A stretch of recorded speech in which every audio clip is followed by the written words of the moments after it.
Everyone loves an unexpected plot twist, but your education shouldn't be one of them. And nobody understands that better than Southern New Hampshire University. SNHU's online degree programs provide the flexibility you need, backed by support you can count on.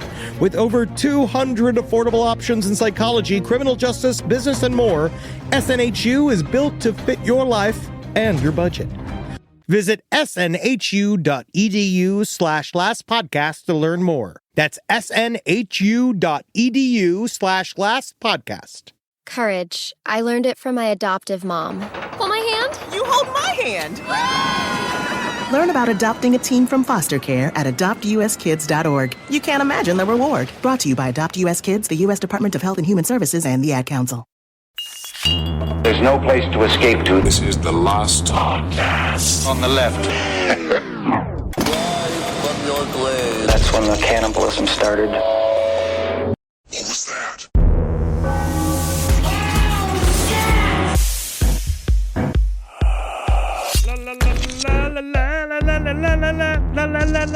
It's a serious topic, it's a serious day. Thank God you got two wacky guys here today who are ready to joke, ready to laugh at some of the funniest things that you can find this side of Dachau. What a great comedy show we're going to present for you today. Eddie, give him a big one. You know what I've been doing to get into the mood is I've been downloading pictures of Ernest Röhm and masturbating furiously at them.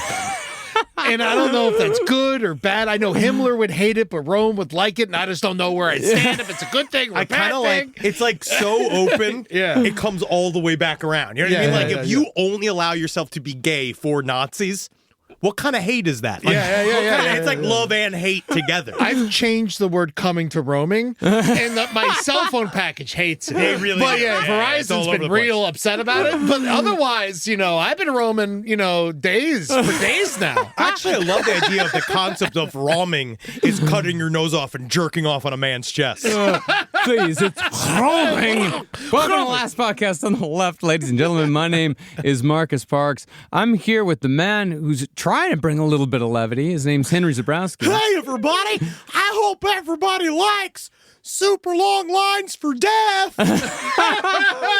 And, of course, the man who's been roaming all over Los Angeles, it's Ed Larson. Yeah, man. Earlier I roamed and I let it come out. I let the roam come out, and it just went on the table, and I put a little mustache on it. Looked just like Himmler. Oh, cute. Yeah, a little Cummler. Actually, I do like calling cum Rome. I've got a big, I got Rome all over my pants. I roamed in my pants. But the worst is going to be... It's in my nose. I roamed in my nose somehow. Every once in a while, though, with your wife, you're going to pull out, and then one time you're going to be like, Rome, as you shoot it all over, and then she's going to be like, I guess I made a bunch of Lebensturmen all over you, and she's going to leave you. Yeah. That's not going to happen. Yeah.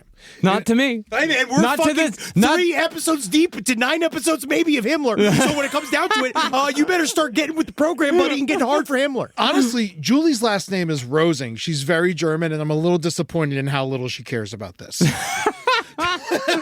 Her silence is deafening.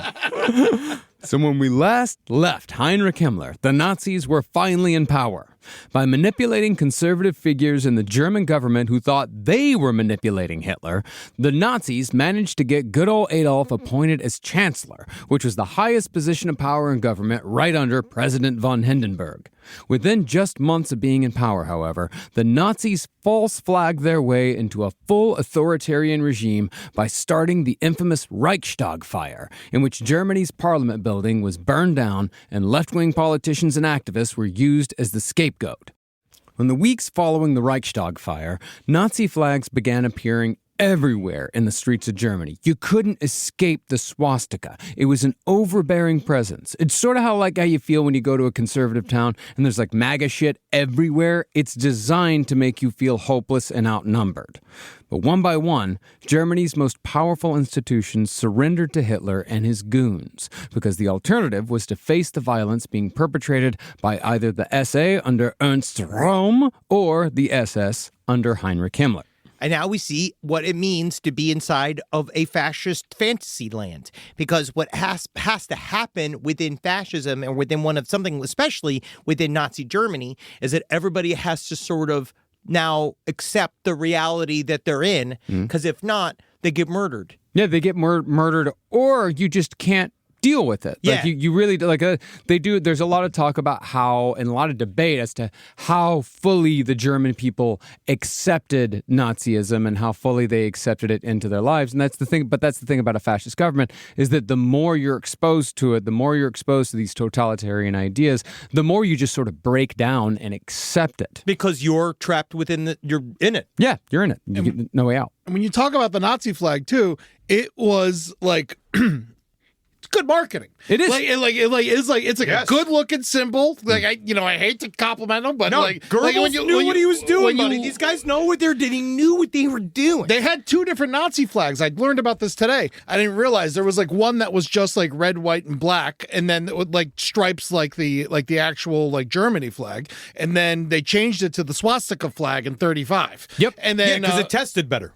it's so weird. And it was off center a little bit too, which kind of tripped me out. Like it wasn't like perfectly center, the actual swastika on the flag, which is like a little weird, which kind of threw me off a little bit. So you're not there yet because you don't know enough about World War II until when you close your eyes, you just see two swastikas.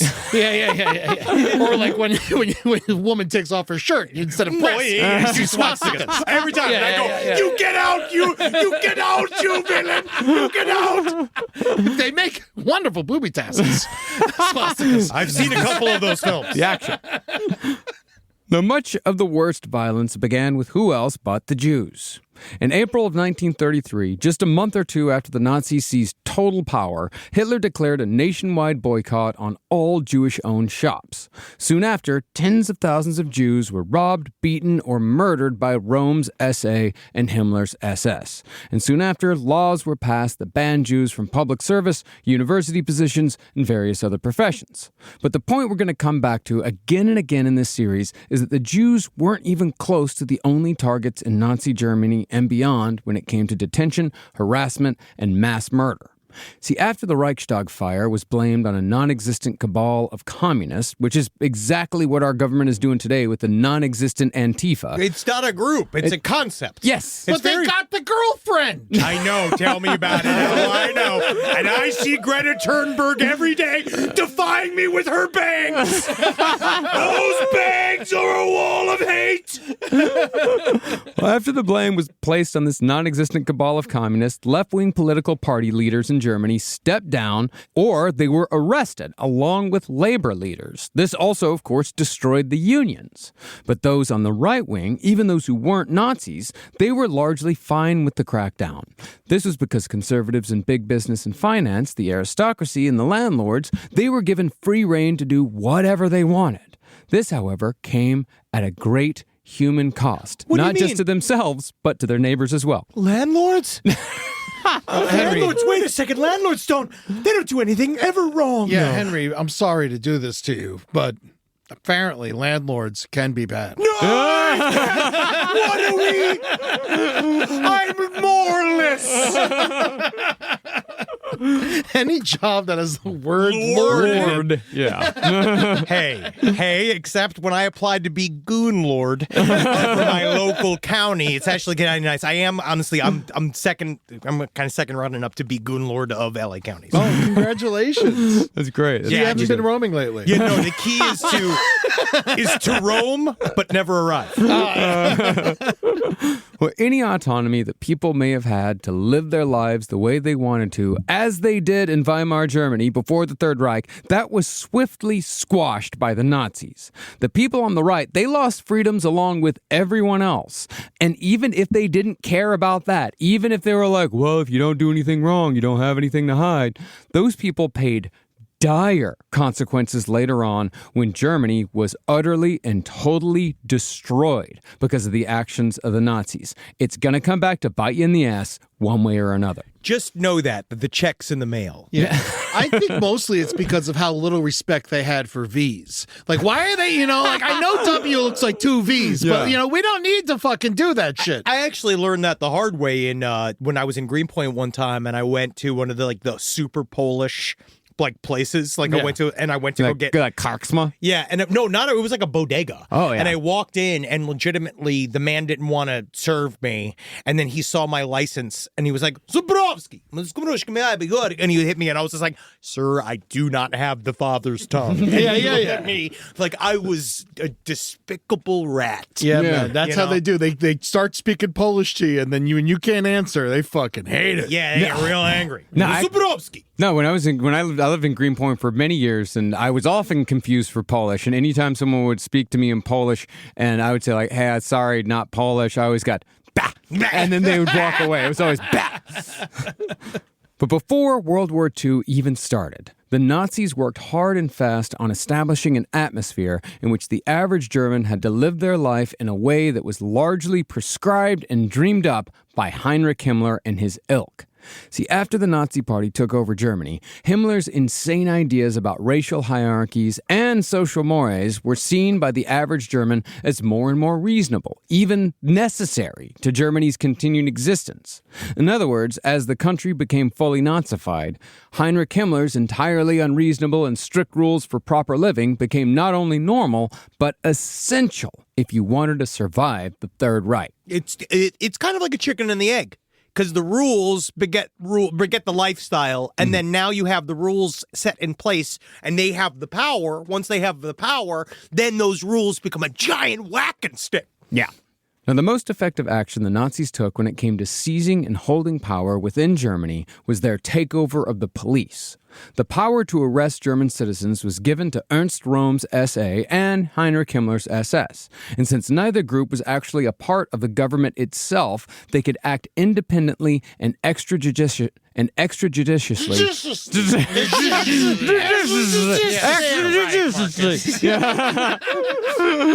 They could act to arrest or even kill anyone that could even be a possible threat to Nazi rule. This, of course, produced a wide net, and as a result, Nazi detention in 1933 was unpredictable and confusing. Just the suspicion of an illegal act was enough to detain someone, and mass arrests were used to destroy any possibility of organizing a counteraction. Nazi propaganda, however, maintained that the entire process was legal and well organized. In reality, though, the Nazis were basically kidnapping people with only the slightest veneer of bureaucracy, doing it with just enough officialdom where people who were only half paying attention might say, sure, sounds okay. It's like how today people will say, ICE is just arresting criminals, right?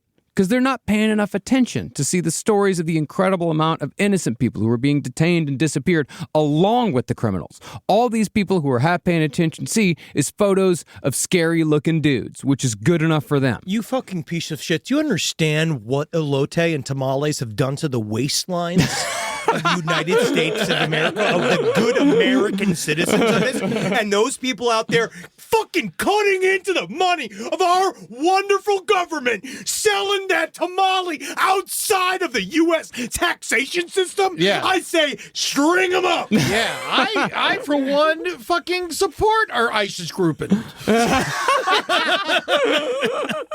And really, this is how the Nazis kept getting away with it, and how the German people allowed all this to happen. The frenzy of arrests and street violence after the Reichstag Fire had badly frightened millions of middle-class German voters. But it wasn't just the chaos that frightened them.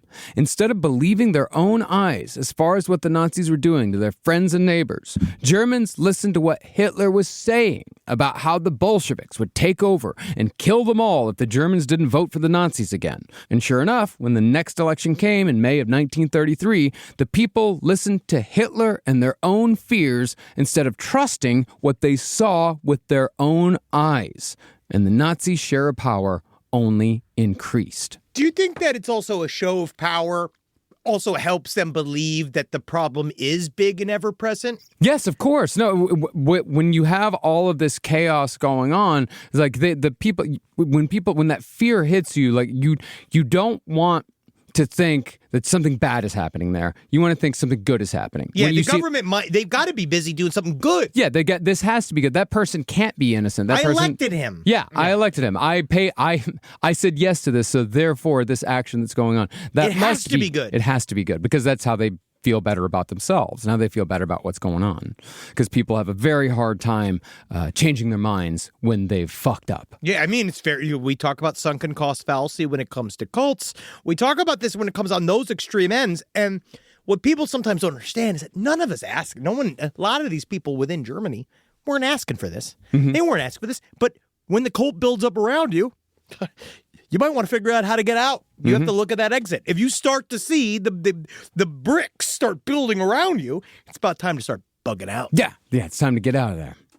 Now, speaking of democracy, the Nazis soon began arresting democratically elected communist members of the Reichstag. And over 4,000 left-wing officials, and not just communists, these were social democrats, these were liberals, they were arrested without evidence as enemies of the state, even though it was the Nazis causing 95% of the trouble. Truckloads of Rome stormtroopers openly roared through the streets of Germany, where they broke into homes and rounded up not just Jewish leaders, but communists, socialists, and, very importantly, journalists who had been critical of the Nazi regime. The German people, meanwhile, largely accepted it because, and I can't stress this enough, because many were overcome by the fear that a non-existent left-wing conspiracy was lurking just outside their door, waiting for just the right moment to destroy them all. It's the same shit. Yeah, and they're all fucking poor.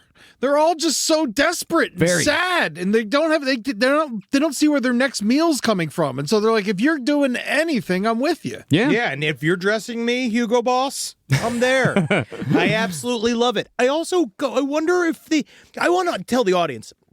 Just so you know, I pitched to Marcus before this, like adding a running joke to this episode that we would kind of come back to some humorous, like back and forth. But he said this isn't even the bad episode. No. And so I just want you to know that I'm going to save that for when we get to the quote unquote bad episodes. This like that's the thing. Like I'm writing this one, and I'm like it's not even close to the worst one that we're going to get to in this series. Not even close. Cool. Great. I'll make sure you let me know ahead of time so I can bring my armband. It's for his blood pressure. But with the Nazis arresting so many people, the prisons soon ran out of room. They briefly held the overflow of political prisoners in SA barracks around the country, but the Nazis finally realized that a better solution, so to speak, was needed. That solution, of course, was the concentration camps. And the person Hitler chose to build and run this vast network of facilities was his number one fussy boy, the one who had the patience and the dedication to make it all work, Heinrich Himmler. Oh, snotwurst himself. Honestly, it's just good he kept him busy. No, it's not good that he kept him busy. Because if he... It made the Holocaust. Yeah, you're right. He was pretty busy. No. I take it back. Now, contrarians like to say that the Nazis weren't any more brutal in their practices than their contemporary oppressors in Europe. Marcus, the Nazis weren't more brutal than the practices of their contemporary oppressors in Europe. You know what I was weirdly thinking when I read this script, Marcus? The contrarians might say. They actually say that a lot of the other people are a lot worse than what they just as bad. Yeah, that's what contrarians might say. Yeah, Stalin, Yeah, they might say that. They might say Stalin, that kind of stuff. They might Mao say did that. Stuff. Wow, they might say, wow, Mao killed more people. Wow, Yeah. Mussolini was just as bad. Yeah, he fucking was a carb whore. Yeah, he was, because all the pasta, because he's Italian. He's Italian. Because you're racist. Yeah, I am. Yeah. Against them. Yeah. But the way I see it, what puts the Nazis above everyone else really is Heinrich Himmler and everything that he brought to the table. Thank you.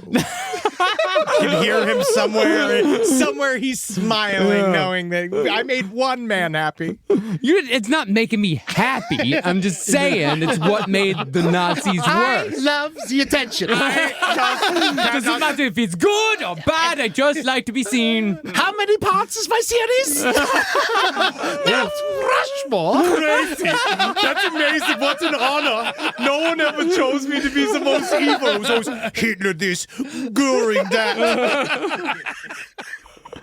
Under Himmler's meticulous guidance and administration, the Nazis created, as one writer put it, the most complete record of torture, destruction, and despair that has ever been compiled in human history. That same writer wrote that the Nazis utilized Himmler's, quote, punitive administration of sadism, unquote. I love that quote. I do. And no other regime in history achieved such horrors with as much cold and deliberate precision as the Nazis.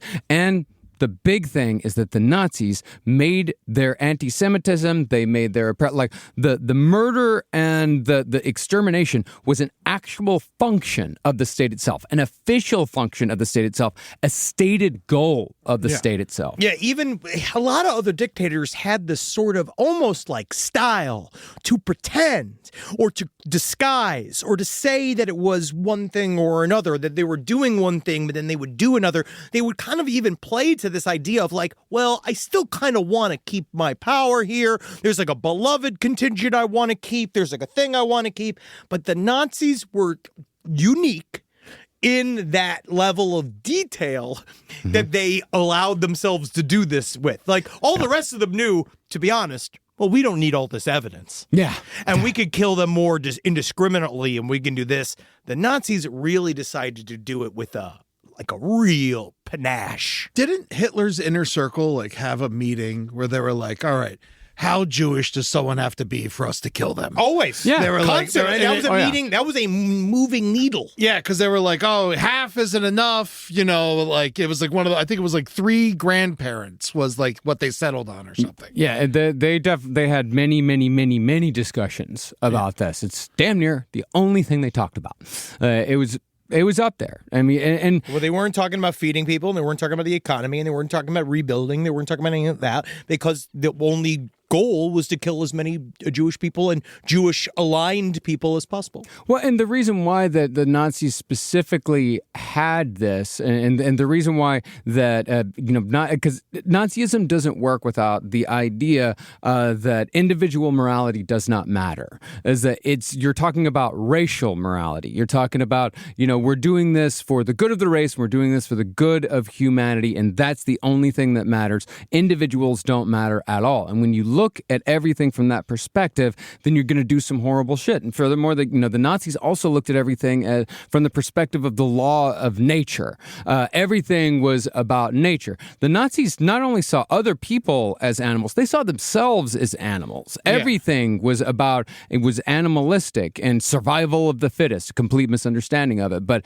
still, it was survival of the fittest. So if you see yourself as an animal and you see everybody as animal and everything is nature, you are going, you're going to do some horrible shit. But the problem is that like monkeys may kill each other, but monkeys not as clever as man. They really aren't. Really don't have the ability to make the engines of death and destruction that we can make. I would actually love to see the connections to stuff like Schopenhauer and all those other like really dour racist philosophers that were around in Germany in the late 1800s too, and actually wonder if some of that, like the really sad shit. I'm reading Thomas Ligotti's The Conspiracy Against the Human Race, and he breaks down all of these. Sounds interesting. It's awesome. It's all these philosophical. He's an anti-natalist. His idea that essentially, Well, he doesn't have a belly button? Well, his no, he basically says consciousness is a burden placed upon those that are born. Oh, human consciousness was a tragic misstep in human evolution. And he bases He's this. Russ Cole. He's Russ Cole, but he writes, it's all like from he's a horror writer, and it's kind of like he decided to write a horror version of a philosophy book, and it's great. But there's a lot of German thought in the 1800s that all involves this long stretch of like life is a purposeless clock. We are meat machines. This idea that we are self-conscious nothings in in chaos eating itself, and shit like that. I wonder if any of that things has trickled in at all. It sounds incredible, but I would say, from my understanding of Nazism, is that Nazism would be a reaction to that, to that sort of thing, because Nazism, Nazism is about we can do something about it. It's about purpose. It's all about purpose, and it's about acting. Yeah. Because even Stalin sometimes would go he would okay, we can kind of let the status quo go for a little bit. We can relax for a bit. But Hitler and Himmler and all of his people, no. It was always go, go, go, go. We always have to be doing something. We always have to be accomplishing something. There's always got to be another goal, another thing to do. And that sort of manic energy is what powered the Third Reich and powered the Holocaust and powered, 30 million people dead. And that's kind of what he talks about in that idea that we in consciousness forces us to set these fake goals to keep going towards, and that's what quote unquote a useful life is, which is garbage. Now, Adolf Hitler chose Himmler for the concentration camps, not only because he was well organized, but also because Hitler believed that Himmler worshipped him. Himmler, however, was, as we said, playing his own game, and he quite possibly may have done some pretty nefarious shit to even Hitler behind the Fuhrer's back when the Nazis were coming up. That's my Nazi. See, that's how you are the worst Nazis, that you even fuck over Hitler. You fuck over Hitler, yeah. See, in the early 1930s, Hitler had a girlfriend by the name of Geli Raubal. Oh, what if she could have just kissed him to smiles? She didn't. She couldn't, because he's Hitler. Oh, wow, weird. No, a girlfriend is all well and good. But the problem was not just that Geli Raubal was 20 years younger than Adolf Hitler. Yeah, because who's Hitler? Leonardo DiCaprio? The big problem was that Geli was Hitler's niece. What is that? Is Hitler some kind of Leonardo DiCaprio? Well, technically, she was his half niece. Honestly, fuck her. She was absolutely fuck her. I always check. You guys gotta make sure it's a dipping stick that you stick in her pussy, and it comes out. And if it hits the 2 marks, you can fuck her. Oh, okay. Oh, great. Glad you weighed in on that one. Yeah. Let's start a new podcast that I think would be great for a 42-year-old man to start, called "You Can Fuck Her." I'm 44. Yeah. Isn't that what Tom Segura, Bert Kreischer are doing right now? Are they hiring a girl? They're becoming a pimp to OnlyFans girls. Yeah. Yeah, what I'm saying is we don't want to do that. No. I was pitching that ironically to you. No, but it's already a show, and you're making a lot of money on it. Boy, that's sad. God fucking damn it. Right? Okay. Great shot! Now, as far as Hitler as a boyfriend went, he was what you'd call a bit possessive. And as the Nazis gained more power, Geli effectively became Hitler's prisoner. So, rather than spend a life as Hitler's plaything, Geli died by suicide in 1931. Smartest thing she's ever done. Or at least, that's the historically accepted story. Rumors exist, without direct evidence, mind you, that Heinrich Himmler actually ordered Geli's death behind Hitler's back to eliminate a possibly embarrassing situation that could have kept Hitler out of power and could have completely fucked up Himmler's personal goals. I find it really irresponsible that you would spread gossip like this. I said without evidence. This is called misinformation. No. And I think that you should be deplatformed. No, if you're open with how it's this is just a rumor, which I was, and I wouldn't entertain this rumor if it involved anyone else in the Nazi party. But if any of those fucks had the power to make this happen, and more importantly, keep it a secret from Hitler, it would have been Heinrich Himmler. They're absolutely gonna kill his super sad niece that he's having sex with. To be honest, they're gonna kill her. Yeah, they're gonna kill her. Guess what that is? A liability. A massive liability. Yeah. Didn't everyone hate Himmler? How was he able to convince people to do this? They were keep it afraid a of Himmler. Yeah, the blackmail, and it wasn't necessarily that people hate. Well, see, that's the thing. Regular people hated Himmler. People, normal people with just who were just trying to live their lives, they didn't like Himmler. Nazis They liked what Himmler had to say. They liked what he could accomplish. They liked what he was capable of. They liked his ideas. But you also think that one thing I seem to get more and more I research about Himmler, the reason why he was so smart is that he knew to not make his presence too overwhelming. Yeah. And he knew when to go in and out. And to be honest, it seemed like a lot of what Himmler did was kind of off on his own. Yeah. And he'd come back in and they wouldn't even know what he was necessarily up to. And then he'd fill everybody in and they would do stuff like that. So Himmler wasn't in the office. Like Göring was the personality hire. Yeah. Goebbels is the funny one. The three of them are all hanging out, fucking playing grab ass all day, doing all this shit, hanging out with Nazis. Himmler doesn't hang like that. Yeah, but he's in the inner circle, but he leaves a lot. He's too cool for it. Yeah. He's definitely in the he is the big one of the big three. Like the big three is Goebbels, Himmler, and Göring. Yeah. Rise from your grave. This podcast is brought to you by Squarespace. Squarespace is an all-in-one website platform that helps you stand out online. Yes, that's right. You don't have to smash your face with a hammer. You can just start a business. It's got everything you need on Squarespace, from securing your domain to building a professional site and showcasing your work all in one place. Let's say you want to show everybody how you can carve your ribs out of your lower abdomen so that you look more like a Ken doll. That's amazing. You can bring your vision to life with AI-powered design or curated templates, plus flexible editing tools that helps you create something that truly reflects your style, especially if you are somebody that is trying to corrupt the young men of America. That's what Squarespace is really going to help you. Squarespace makes it easy. It makes it easy for you to put all that together, and you just go to Squarespace and do it all. Thanks, Braden. Head to squarespace.com/left for a free trial. And when you're ready to launch, use offer code LEFT to save 10% off your first purchase of a website or domain. Summer means freedom. And for adults, summer means work next to freedom. But thanks to Mint Mobile's summer sale, it can almost feel like the work is playtime for the adults. Right now, all of Mint's plans are $15 per month, even unlimited. Free yourself from big wireless and switch to Mint Mobile for high-speed data and coverage on the T-Mobile 5G network. It's so well connected, I could call from anywhere.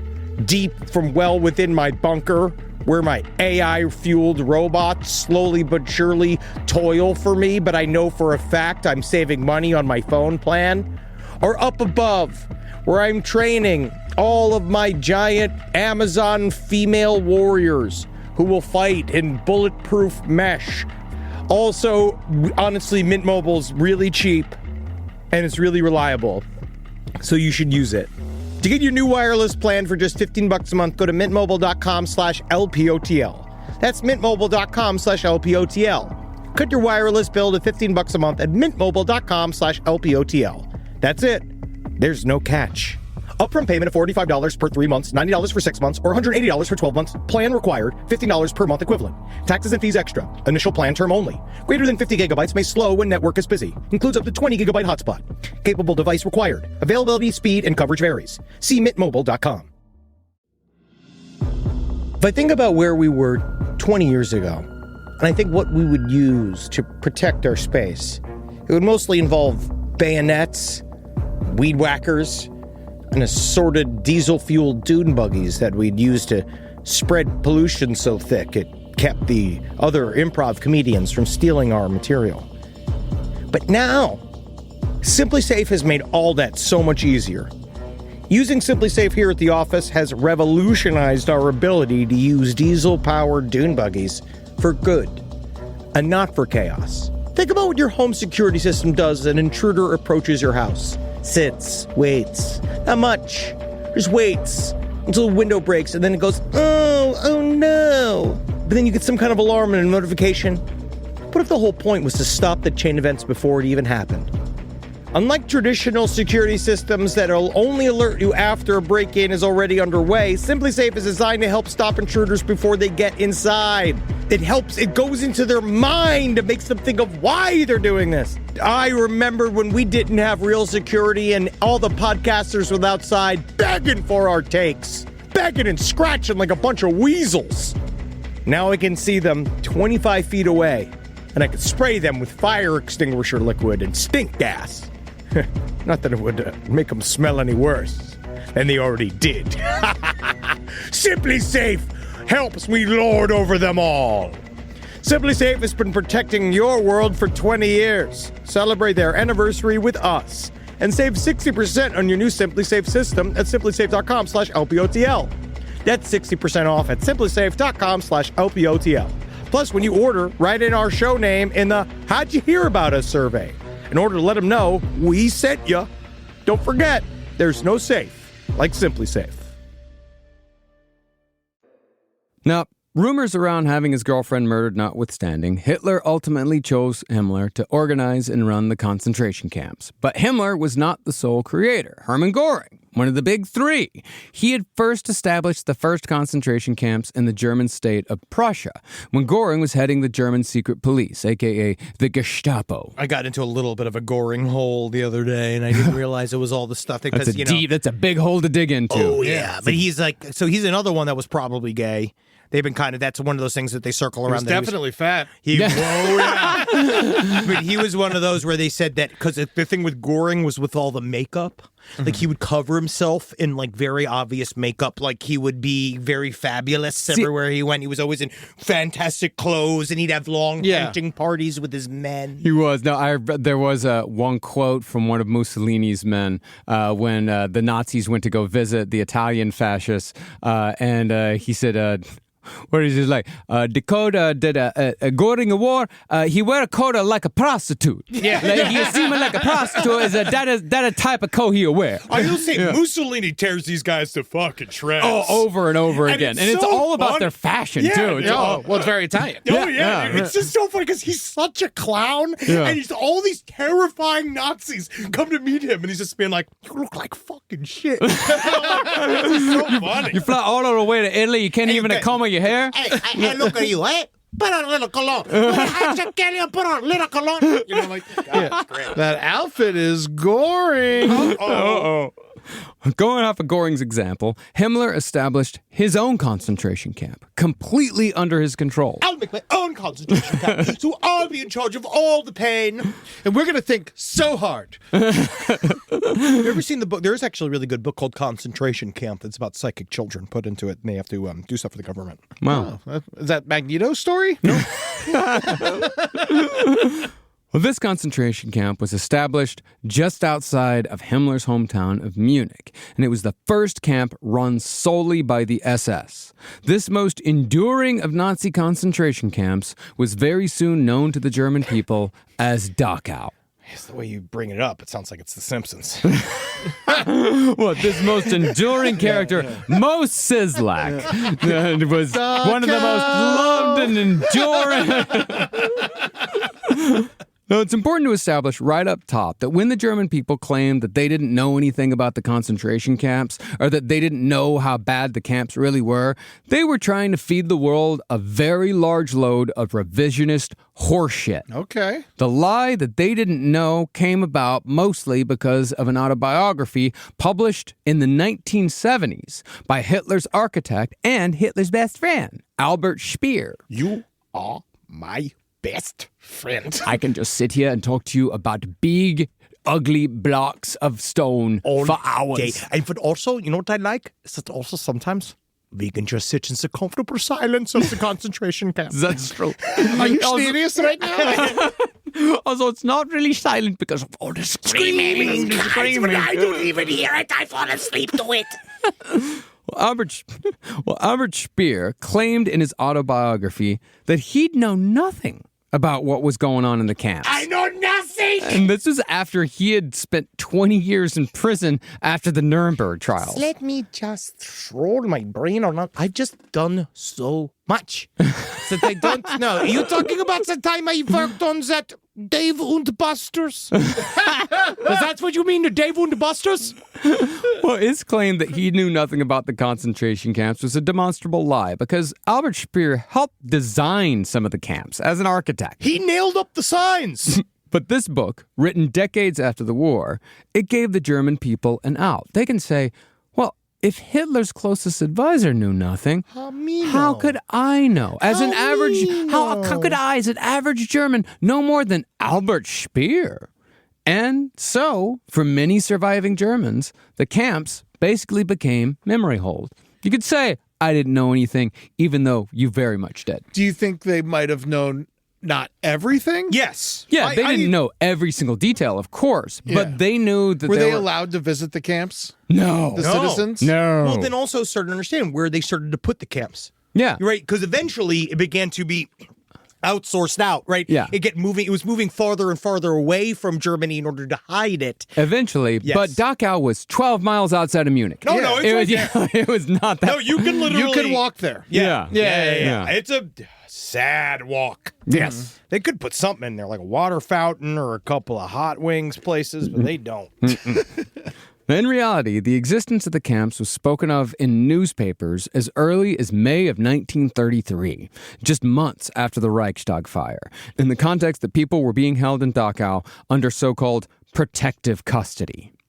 In other words, see, it wasn't hidden at all by the Third Reich that leftists and Jewish leaders were being sent to Dachau. In fact, Dachau was such a known quantity in Germany that people had a cautionary verse about it, almost a prayer. Went like this: "Please, O Lord, make me dumb so I won't to Dachau come." Jesus Christ. Yeah, it's something people would say. So yeah, they might have known something. But this again, you do have an explanation. You do know kind of why, which is that people were getting mass arrested, and they had to figure out, quote unquote, right, this was the solution of where we put all these people we're arresting. Yeah. Yeah. And at first they were just putting them there. They weren't like killing them, right? Well, not in the way. They weren't exterminating them. They would die No. like malnourished, and they would Like die like get normal- beaten to death by a prison guard. Yeah. But it wasn't like a fucking like line them up and shoot them, put them in the gas chamber No. thing. some yet. guys were getting shot, but shot again. It was before they got real organized. Yeah, we're going to get to that here in a bit. But yeah, most of that started after the war. Okay. Yeah. Now, Dachau was established soon after Hitler became chancellor in 1933. But by the time Hitler put a bullet in his own brain in 1945, 27 concentration camps and 1,100 satellite camps have been created. Wow, that's the worst 27 club of them all. Yeah. Yes. Satellite. That's what that song's about, right? Yep. Yeah. It's about the ones, around Yeah. Birkenau. It's not Bergen-Belsen. It's not, yeah.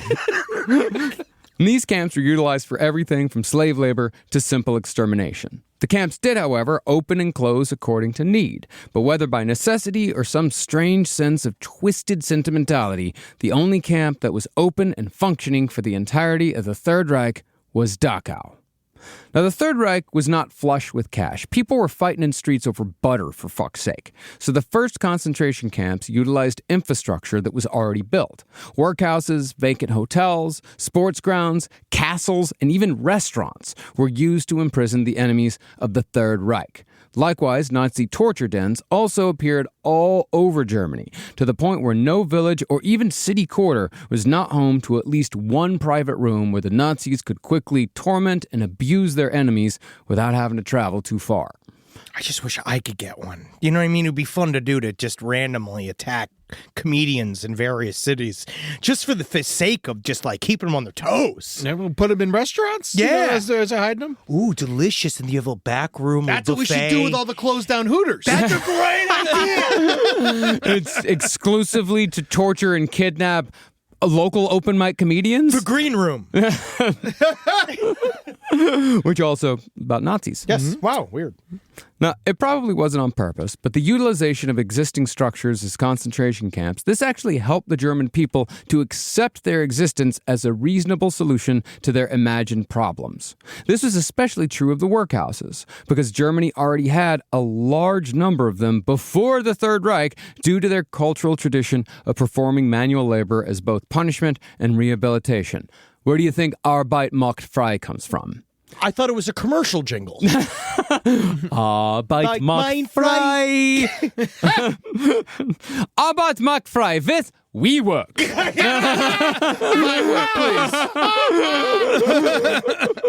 See, many Germans believed that a strict work ethic could cure so-called deviants of their degenerate instincts. And even social welfare in Germany prior to the Third Reich was based on the concept of performing hard work in exchange for social services. So, for the German people, the concentration camps, as they were in the beginning, they were more or less an extension of what they were already doing as a country. Basically, the average German could look at a concentration camp and say, I suppose it's fine, like it'll be good for them in the long run, and who cares, as long as I can get a job and stop feeling like a fucking loser. Would you also say that they did kind of create jobs in the constructions of these things too? Well, they were already, most of them were already built. Yeah. It wasn't to say that what they created jobs with. Actually, that's what I'm about to get to right now. Got it. All right.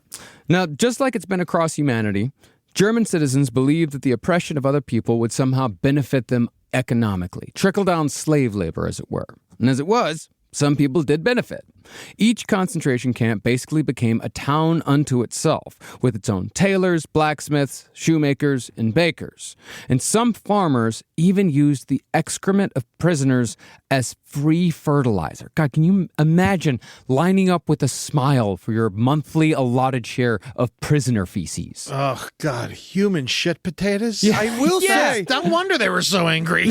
you know those things, right? Where they say, like, you know, you could get to that point where a bad smell, they go like, smells like money. Yeah. You know, like that thing where it's, Yeah.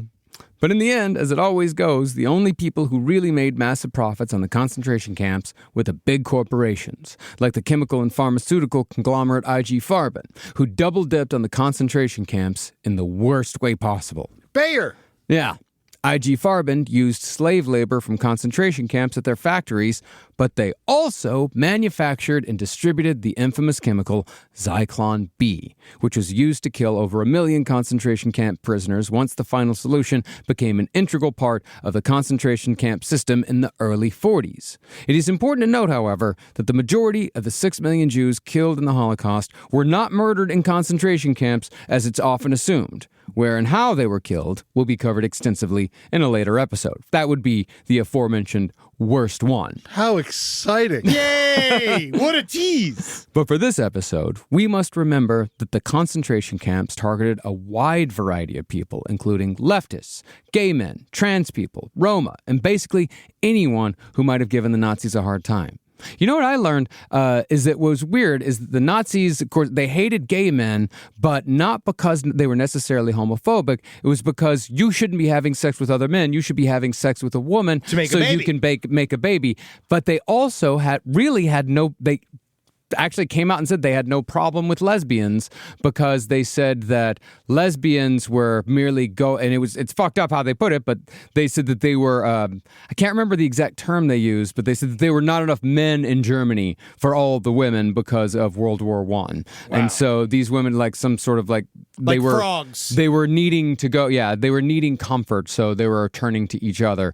But of course, what the plan was, like, once we do have enough men in Germany, then we're going to start killing the lesbians too. But until then, let's just kill the gay guys. I think they killed somewhere, I think it was 15,000 gay men were murdered. Most of them were castrated chemically or physically. And then you look at somebody like Goering or Rome, right? They're all part of the actual function of the Nazi government that were largely living out loud gay. And I think that why that works is because there's something about, but it's different because he's a chosen one. Yeah. There's something that's like a different one where it's like, that's about subjugating other men. Well, he's contributing otherwise. Yes. Like he's doing his part. Now, weren't other countries in Europe also like chemically castrating gay people during this time?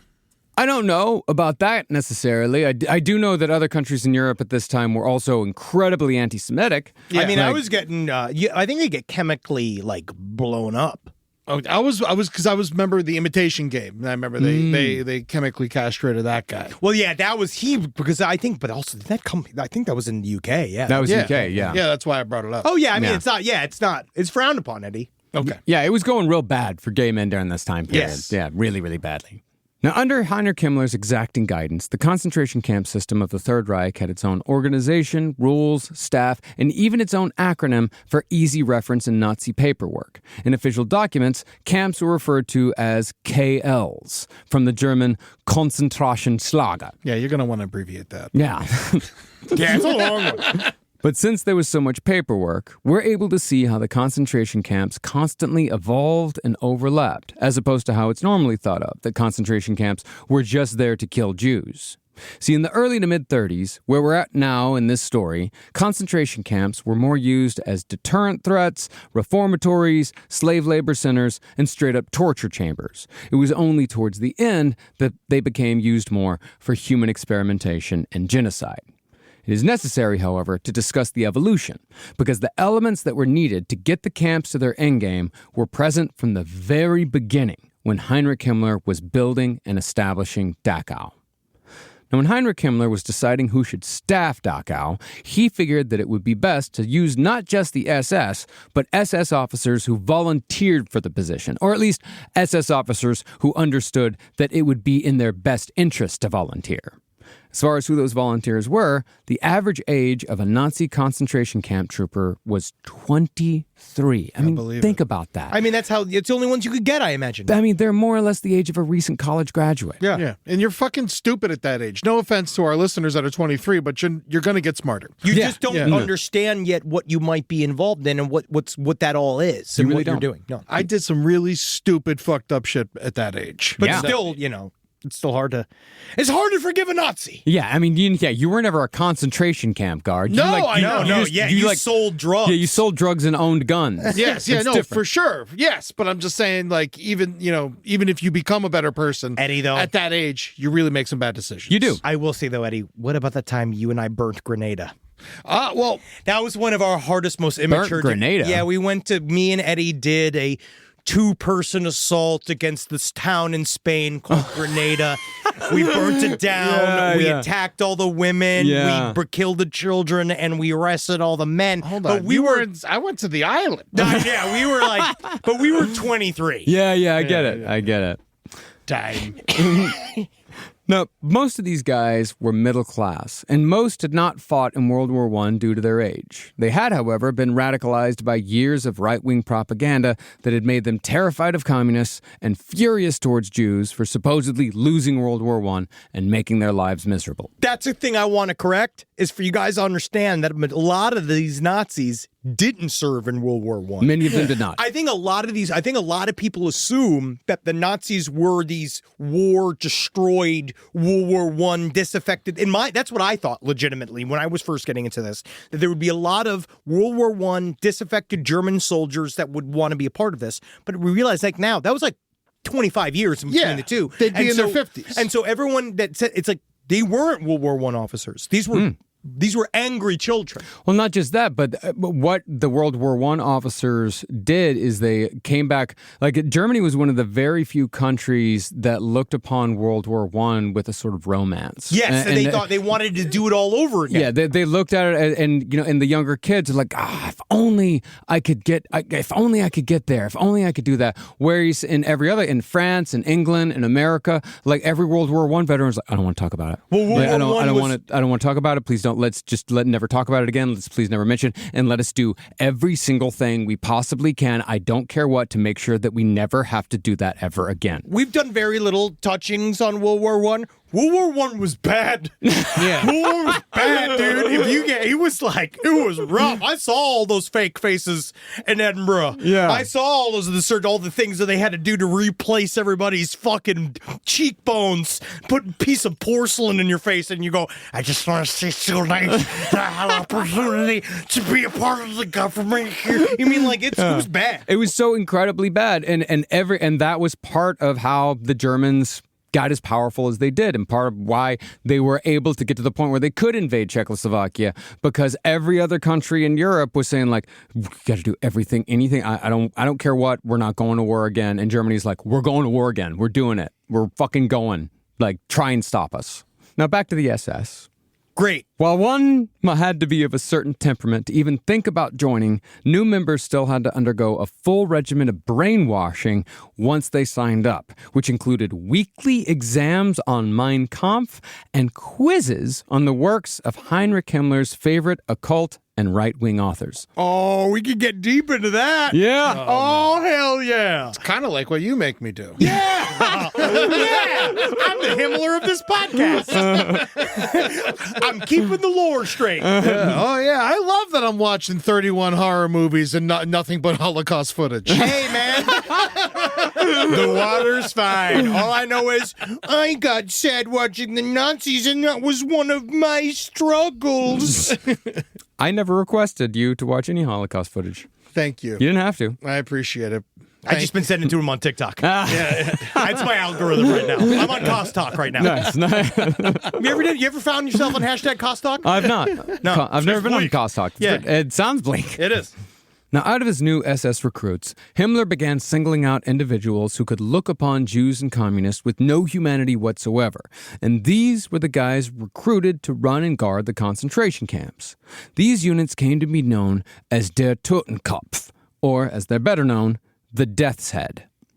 Now, with the Death's Head, Himmler upped the uniform game from the simple brown shirt and black pants uniform of your average SS member. The Death's Head units had the full black uniforms, the classic SS look, the classic Nazi look. But the piece de résistance was the skull and crossbone badges that the Death's Head proudly and openly wore on their caps. Now, yeah, we all think about that fucking amazing Mitchell and Webb sketch here, Are We the Baddies, and all that. But the German military had been using the Totenkopf as far back as the year 1740. The skull and crossbones were revived by the German army in World War I, and its use was continued by various right-wing paramilitary groups after the war during their battle against the Weimar Republic. In other words, the skull and crossbones were something that the Germans were very much used to. Now, out of the early recruits at Dachau, 2 stars of the SS. Oh, wow. Yeah. Wow. Yes, you join us on the red carpet with the stars of the SS. They rose to the top of the Death's Head pile. These 2 men were Adolf Eichmann, who eventually managed the deportation of Jews to extermination camps, and Rudolf Höss, who you may remember from Zone of Interest as the top man at Auschwitz. Very nervous man. Mm-hmm. These 2 men were amongst many SS officers who went to great lengths to export what was called the Dachauer Geist, or the Dachau spirit. Oh, wow. Yeah. That's like, is that like one of the nights? Is that a theme night in Dachau? Yeah. Spirit night. Give me that old Dachau spirit. We're gonna fight. We're gonna push every Jew into a trench. We're gonna fight. We're gonna push. Well, no, they really did. They worked to export this to concentration camps all over Europe. Dachau was the model for every camp to come, and the man who set the tone for the whole thing was Heinrich Himmler. They would seriously ask, like, this new place, this Birkenau, does it have the Dachauer Geist? Yeah, it's got a lot. Yeah, you better believe it, mein Freund. So Himmler did have hoes in different area codes. You did. Now, before the war, the prison population of Dachau would vary depending on which community was being most villainized by the Nazis at that time, the one that was most useful as far as who could be blamed for Germany's problems. This is very much like how our current administration switches between groups like MS-13, the non-existent Antifa, and trans people as their boogeymen. Hold on. My Antifa badge isn't real? No, buddy. What are you talking about? No, buddy. I paid $30 for my I Antifa know, badge. Yeah, you got conned. That You got conned by a Ruski agent. God damn it! That's just somebody on Etsy. That's it. That's just some guy on Etsy. Stop talking to septum rings.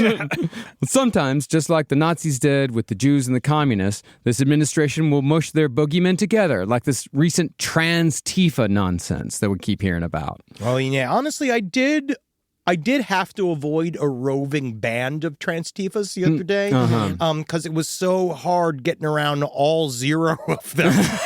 It was so hard to just deal with that phantom area where there was no one there. Yeah. It's interesting because the Klan are the ones wearing dresses. Yeah. Interesting. And you know what? It's table clubs, okay? And I'll tell you this, I have seen a lot more Klan members in my lifetime. Yeah. Many, many more. In person, with my own eyes. Oh, yeah, very much so. Was it at dinner? No. It was when I was a kid coming back from a basketball game. There was the Klan was having a meeting in a field right off of the road. And there was a bus with a bunch of other kids, and they were burning a cross on the side of the road. And it was pretty pointed towards our school. Sure. We Just had black kids in our school, which Hey, man, as not long- many schools at that time did. But they filed their permits and it's allowed. Yeah. In Throckmorton, Texas, it's very much allowed. Now, all this, of course, depends on what's going on in the news and what can scare people who are half paying attention the most. But in Germany, that meant that while Dachau could certainly be majority Jewish, it was at times majority homosexual, majority homeless, Catholic, communist, and so on and so forth. Now, most of these people would not be held indefinitely in Dachau, nor were they killed in the camp. A lot of prisoners came in and out of Dachau in the years before the war. Because remember, the Nazis were fucking up Germany for a full 5 years before they invaded Czechoslovakia. But after Hitler kicked off World War II, Germany needed as much slave labor as it could get to maintain the war machine. Because Germany's economy under Hitler was backwards, idiotic, and totally fucking nonsensical. But that's all to say that the Nazis' military accomplishments are much like the pyramids, and that you can really get a lot of shit done if you're willing to kill a lot of people in the pursuit of your goal. But the necessity of slave labor meant that very few prisoners were released from Dachau after the war began. And since Germany didn't have the means to feed even their own citizens, the most common release from Dachau after 1939 was through death. Now, once Dachau began filling up with Jews, leftists, and Nazi critics, the SS guards began... I was about to say, it got hilarious. Yeah, that it became the funnest place to be. All the funnest people in the world were there. Actually, they were, yeah. Jews, leftists, yeah. All the funny people. Roberto with, Benigni? Yeah, all the people with class. Honestly, Roberto Benigni's the only one I agree with his murder. It's the only time the Nazis were right. He was very good in Down by Law. You got to admit, he was very good in that movie. Do you really not like Life is Beautiful? I hate that film. Life is Beautiful is phenomenal. I hate that film. This is one of his contrarian things. I'm where he allowed just to hate doesn't like Roberto it. Benigni. I'm allowed to hate him. Well, the SS... Pinocchio. Well, after Dachau began filling up, the SS guards began torturing the prisoners as a matter of course. Inmates were beaten with hands, fists, and an array of weapons like truncheons, whips, and sticks. Their skin would be slashed, their organs ruptured, and their bones broken. And this was without killing them. Taking a page from the Italian fascists, the Nazis would also force-feed prisoners castor oil, which can cause both diarrhea and constipation, depending on the person. But once the river began flowing, so to speak, the prisoners were also forced to eat those feces and drink urine. What's that supposed to do? Castor oil? No, I mean in terms of eating all the poo-poo and the pee-pee. It's torture. It's torture. Oh. Yeah. What do you mean, what's it supposed to do? I Would just you thought it think it was supposed to, like, I don't know, make them run real fast? I don't know, or maybe it was one of those things. They thought it would make the them more Olympics honest, are coming you know? up. We need a good shot, but... You just never know. You just never know. I just always like to know. I'm curious. Mm-hmm. Why? Because it's horrible. You would have made a great baker in Dachau. Why? That's the big question is why? Sexual abuse was also far more common in the early camps when compared to the later SS camp system, and a lot more random. Because, later, the Nazis set up brothels at concentration camps called Friednabteilungen. That roughly translates in English to Joy Division, which is where the band gets its name. So please listen to our 4-part series that me and Carolina did in No Dogs in Space about Joy Division for the full context on that, because that really does take a lot of context. It does. Yeah. It's It good, does. but honestly, good plug. Yeah. Is that why they're so sad? Partly. Yeah. I mean, that's got to be the least horny place in the world. Yeah. Joy Division concert? Yeah. But in Dachau, while the female prisoners were certainly raped and abused, the more specific sexual abuse was mostly directed towards the men.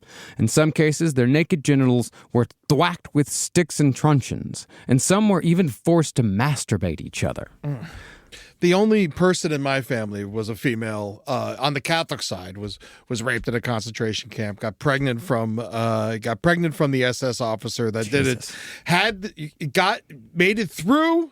Came to America with the child, and then my entire family apparently from what I heard from my mother, shunned them because she had a Nazi child. Oh my God. Eddie, is this a part of your new hour? Where's the punchline on that? This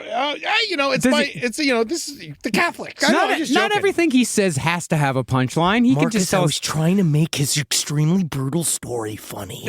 Okay? I was trying to bail us out of an extremely brutal story. Sometimes, Henry, you can just let it sit. I'm sick of it. Yeah. Everything sits. You can just let it sit. My comedy stands. Quote unquote comedy. Yeah. Thank you. Is it comedy if it doesn't land? Yeah. Yeah. No, okay. Jokes are jokes. Even if they're not good? Yeah. Unfortunately. Yeah. Just like people. Yeah. Exactly. I never judge a joke. Now, the so-called Dachau spirit featured a few elements that were deemed by the SS as necessary for an effective concentration camp.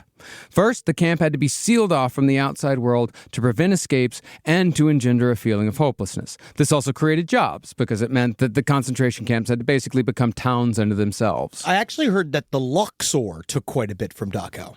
Yeah. I thought they took from the pyramids. Jewish slaves. Yeah. Either way. Second, the guards and the commandant had to stay separated to keep the idea of hierarchy firmly at the forefront of everyone's mind. Third, it had to feature work details from the prisoners, because the camps solely dedicated to extermination, camps like Treblinka, those were technically outside of the KL system, because a KL is supposed to serve a purpose. But perhaps the thing that gave the concentration camps the most Dachau spirit was Himmler's contribution of a set of strict rules that had to be enforced through a uniform set of punishments. Now, that was, of course, the idea. But in reality, each camp was ultimately ruled by what one writer called an arbitrary terror, in which each prisoner lived in continual fear of their lives. This fear was, of course, warranted because the killing of prisoners began extremely early in both the existence of Dachau and the reign of the Third Reich. See, before the SS, Dachau had been staffed by 70 members of the Bavarian police force. And they're just mostly arresting chocolate so they can eat it for fucking lunch. I put arrest on the strudel and on this eclair. I don't care if it's French. I know I'm supposed to hate the French, but I love the eclair. For the use strudel, the sentence is death. But in April 1933, a month or two after the Nazis seized power, Himmler replaced the police at Dachau and put the camp under full SS control. Figuring that they needed to set the tone, SS officers premeditatively murdered 4 inmates the day after they arrived to demonstrate how things were going to be from then on. Those inmates were, of course, all Jewish. But while 2 of the victims were local political activists, the other 2 were of no particular political importance. This basically showed the so-called political agitators what would happen if they didn't keep their mouths shut, but it also showed the Jews that they could be killed just for being Jewish. Were they killed in front of everybody? Or do you know? Like, as I know it's a gross detail to ask. No, it's not gross detail. We don't know. Yeah. We actually, that actually is not known at all. I was curious how much of a statement it was meant to be. It was, I think, enough of a statement where word could spread. Yeah. You know, like these 4 guys ain't around anymore. That's a good point. Rise from your grave. Is there anything better than a summer evening outdoors? Enjoy your space to the fullest with new greenery from fast-growing trees. I love a big, thick bush. Fast Growing Trees is America's largest, most trusted online nursery, and they can send me a big, thick bush any time of the day. It arrives at work, it arrives at my car. I can pinpoint on a Google map where it is. Send me a big, thick, brown bush. And they send it immediately when they have it, because sometimes the shaver comes to town. I remember one time I ordered a cherrywood tree from Fast Growing Trees. And my God, I couldn't cut it down, no matter what my father told me to do. I had to lie to him about it. And next thing you know, I became the first president of the United States of America. And even you can become the first president of the United States of America with Fast Growing Trees. Right now, get up to half off select summer planting essentials, plus get an additional 20% off your first purchase with code LEFT at checkout. That's an additional 20% off at fastgrowingtrees.com with code LEFT at checkout. Offer is valid for a limited time only. Terms and conditions apply.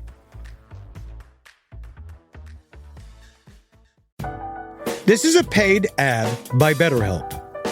It's so important to remember with the busyness of the holidays, every holiday, Arbor Day, that day about the planet, President's Day. There's so many things to adapt to in this life, and it doesn't follow a perfect plan. God, ruins the whole weekend. But therapy with BetterHelp, the world's largest online therapy platform, it can be a space to pause, reevaluate, and adjust to any unexpected changes. With over 30,000 therapists worldwide, BetterHelp is one of the leading online therapy platforms, having served millions of people globally. BetterHelp makes it easier to fit therapy into your routine. You're in good hands, too. BetterHelp therapists have at least 3 years and 1,000 hours of hands-on experience, and hold all required education, training, and certifications. It's easy to do, and the help is better over there. You don't have to navigate life's changes alone. Sign up and get 10% off at betterhelp.com/lastpod. That's betterhelp.com/lastpod. Courage. I learned it from my adoptive mom. Hold my hand. You hold my hand. Learn about adopting a teen from foster care at adoptuskids.org. You can't imagine the reward. Brought to you by Adopt US Kids, the U.S. Department of Health and Human Services, and the Ad Council. But once the SS men in Dachau began the killing, they found it very difficult to stop, especially after it became obvious that there wasn't going to be any real consequences for murdering prisoners. See, when the first 4 people were killed in Dachau, these are the first people killed in any Nazi concentration camp. Yeah. A prosecutor in Munich was actually called out to the camp by the Nazis because the Nazis were, I suppose, still trying to at least pretend like they respected any law other than their own. In the early days of the Third Reich, it was still the law that if any person died in state custody from anything other than natural causes, the death had to be reported and investigated by a local prosecutor. So the guy called out to Dachau, a principled, decent man named Joseph Hartinger, who's kind of a hero of mine, drove out to the camp and was immediately shocked when he noticed that the entire place was staffed by SS men. This was still early days, and the SS were not a part of the government, and they had no actual legal authority to detain people in this manner. Hartinger was even more disturbed when he was shown the bodies of the 4 victims, who had been simply tossed in a storage shed to rot. The SS claimed that all 4 men had died while trying to escape, but seeing as how they'd all been shot at the base of their skull in the same spot, the more obvious conclusion here was murder. Joseph Hartinger didn't roll over.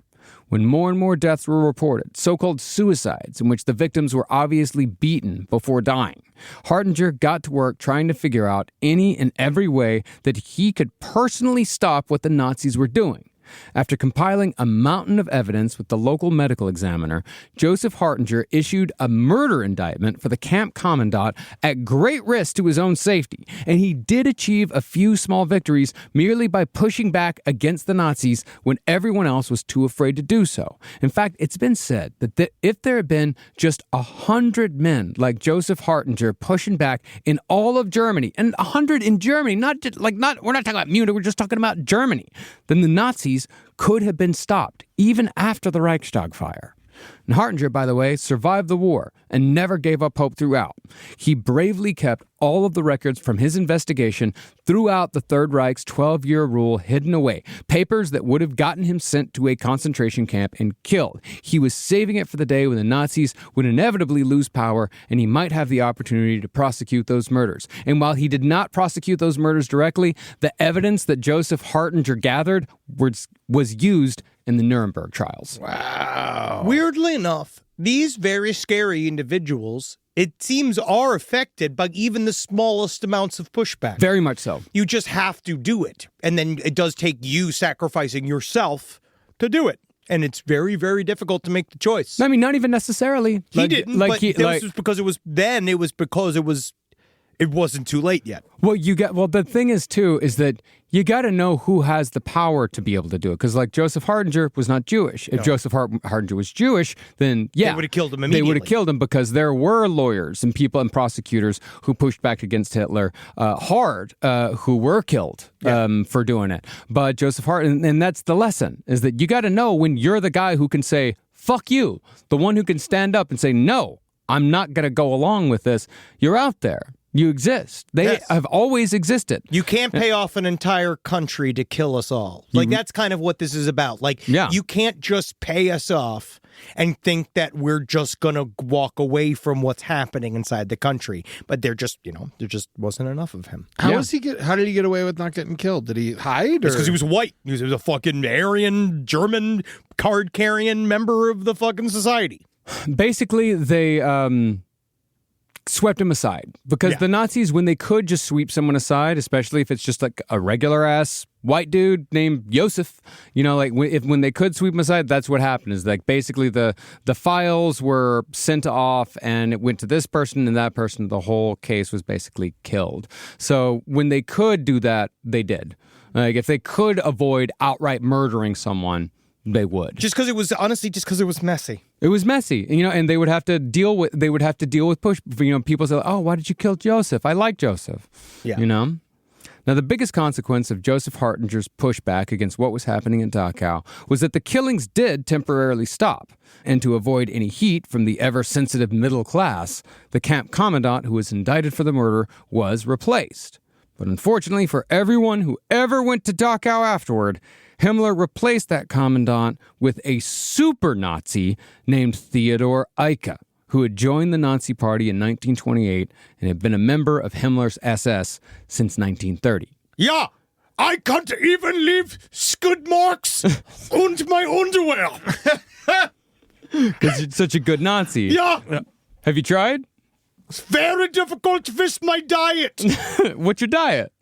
Wiener Schnitzel and beers. Big, long Polanas. Big, delicious Hefeweizens. Delicious Bratwursts. More delicious Frankenfurters. And delicious little ones. And I get filled with evil brown substance. And I wish that I could do anything to make my shit white. If you eat chalk, maybe. Good idea, Jew.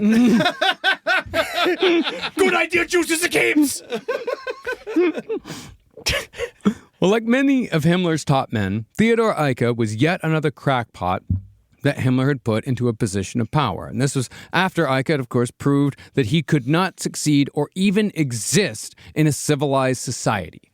See, after Eicke had become a full SS man, he was arrested just before the Nazis came into power for constructing a bomb at the IG Farben plant where he worked. And the intent was to use the bomb against the police. But Eicke had become, as one writer put it, one of Himmler's most trusted adherents on racial matters. As such, Himmler was able to pull some strings to get Eicke released because there were already plenty of Nazis in positions of power.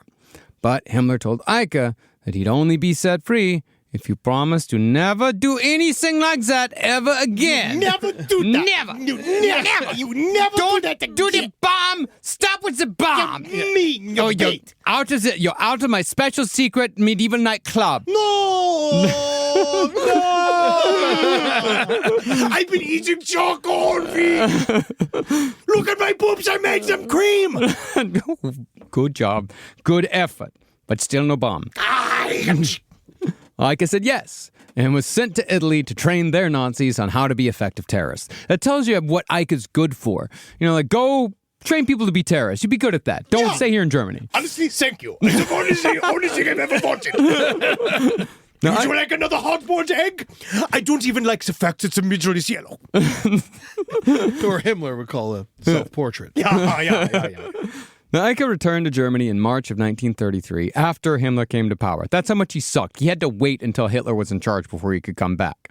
But upon his return, this is, again, how much further he sucked. He immediately got into a fight with a local Nazi leader that was so intense that the other Nazi was able to arrange to have Eicke committed to a mental asylum. I cannot believe you went on vacation and got a 10. You are not allowed. I will not allow you to live. So it sounds, this guy's a bit crazy. He's a bit crazy. Overblowing everything.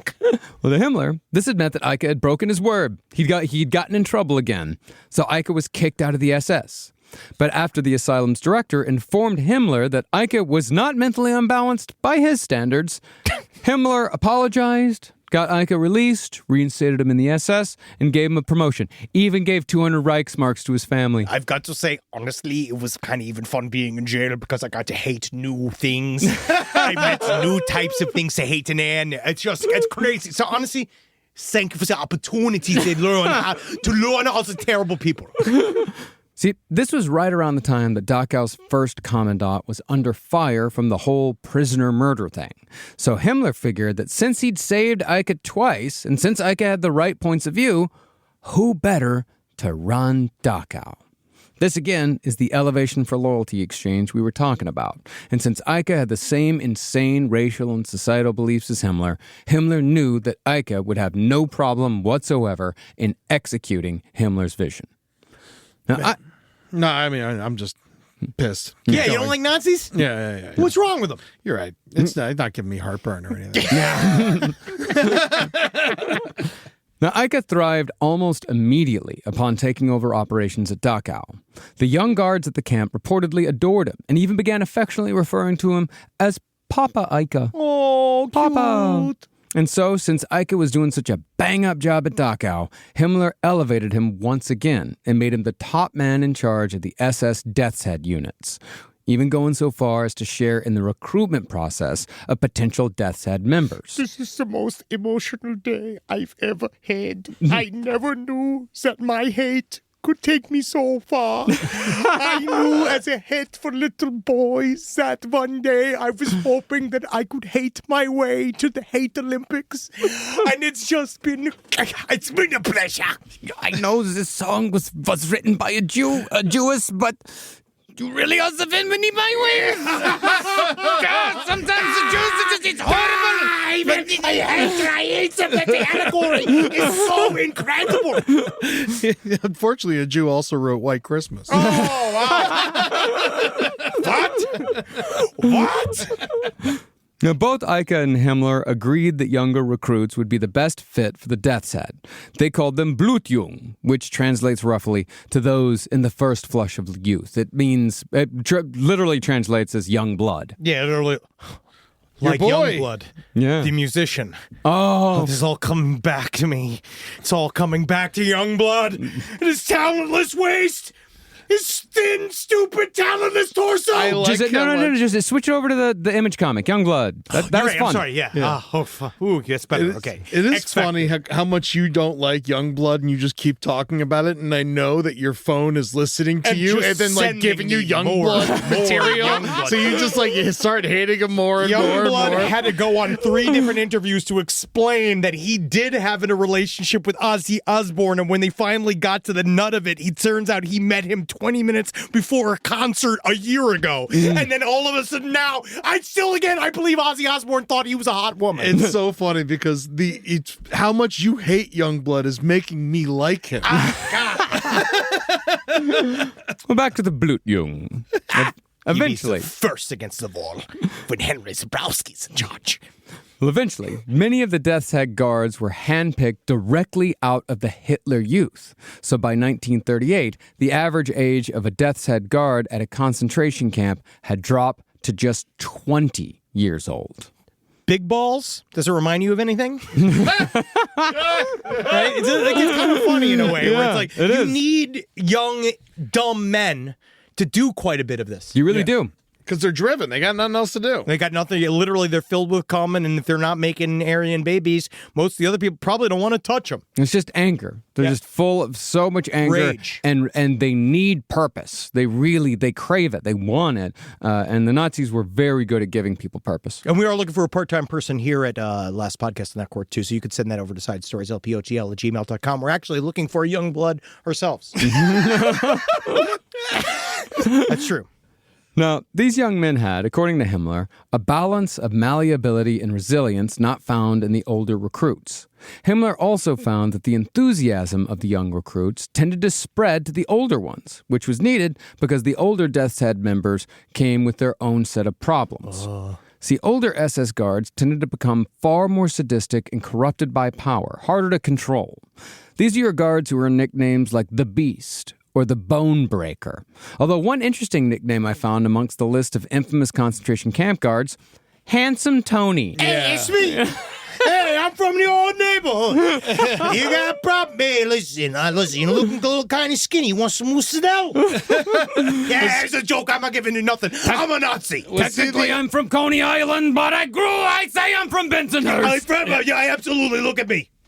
So was he like the only Italian in the SS? No. His name. He was a very much German man. German. Yeah. Oh, it's yeah. just It's a death's Tony. head SS man. Yeah, he was very much a death's head SS man. He was convicted for beating 100 prisoners to death in the Terezin camp. Damn. In 2002. At the age of 90, he was one of those later Nazis that they caught and prosecuted. I'm glad we got him. Yeah. I say, people always do this. We always find like some 95-year-old Nazi, and everyone's like, If "Oh, there's what do we any do?" left. Fucking hang them. Yeah. No, it's fun to do. We should literally get the old shit out. Yeah. We should get all the old, set up an old-fashioned fucking hanging gulag style thing and fucking string them up. Yeah. It's not a bad idea. You know what's interesting is because like Handsome Tony is the most infamous of all these guys. Like it's like the other ones like Beast and Bonebreaker. They like needed the bad name to make them scary. Of course. Handsome Tony. That's the true fear. Yeah, buddy. Oh no, I'm so much more afraid of the fucking Handsome Tony than the Bone Breaker. Yeah. Oh, yeah. Like, it's like if you say the Bone Breaker's coming, I'm like, all right, fine, I guess he's gonna break my bones. Like, you know, he's coming to visit you. Nice, Frank. No! Nice, Frank. Beautiful Philip. Yeah.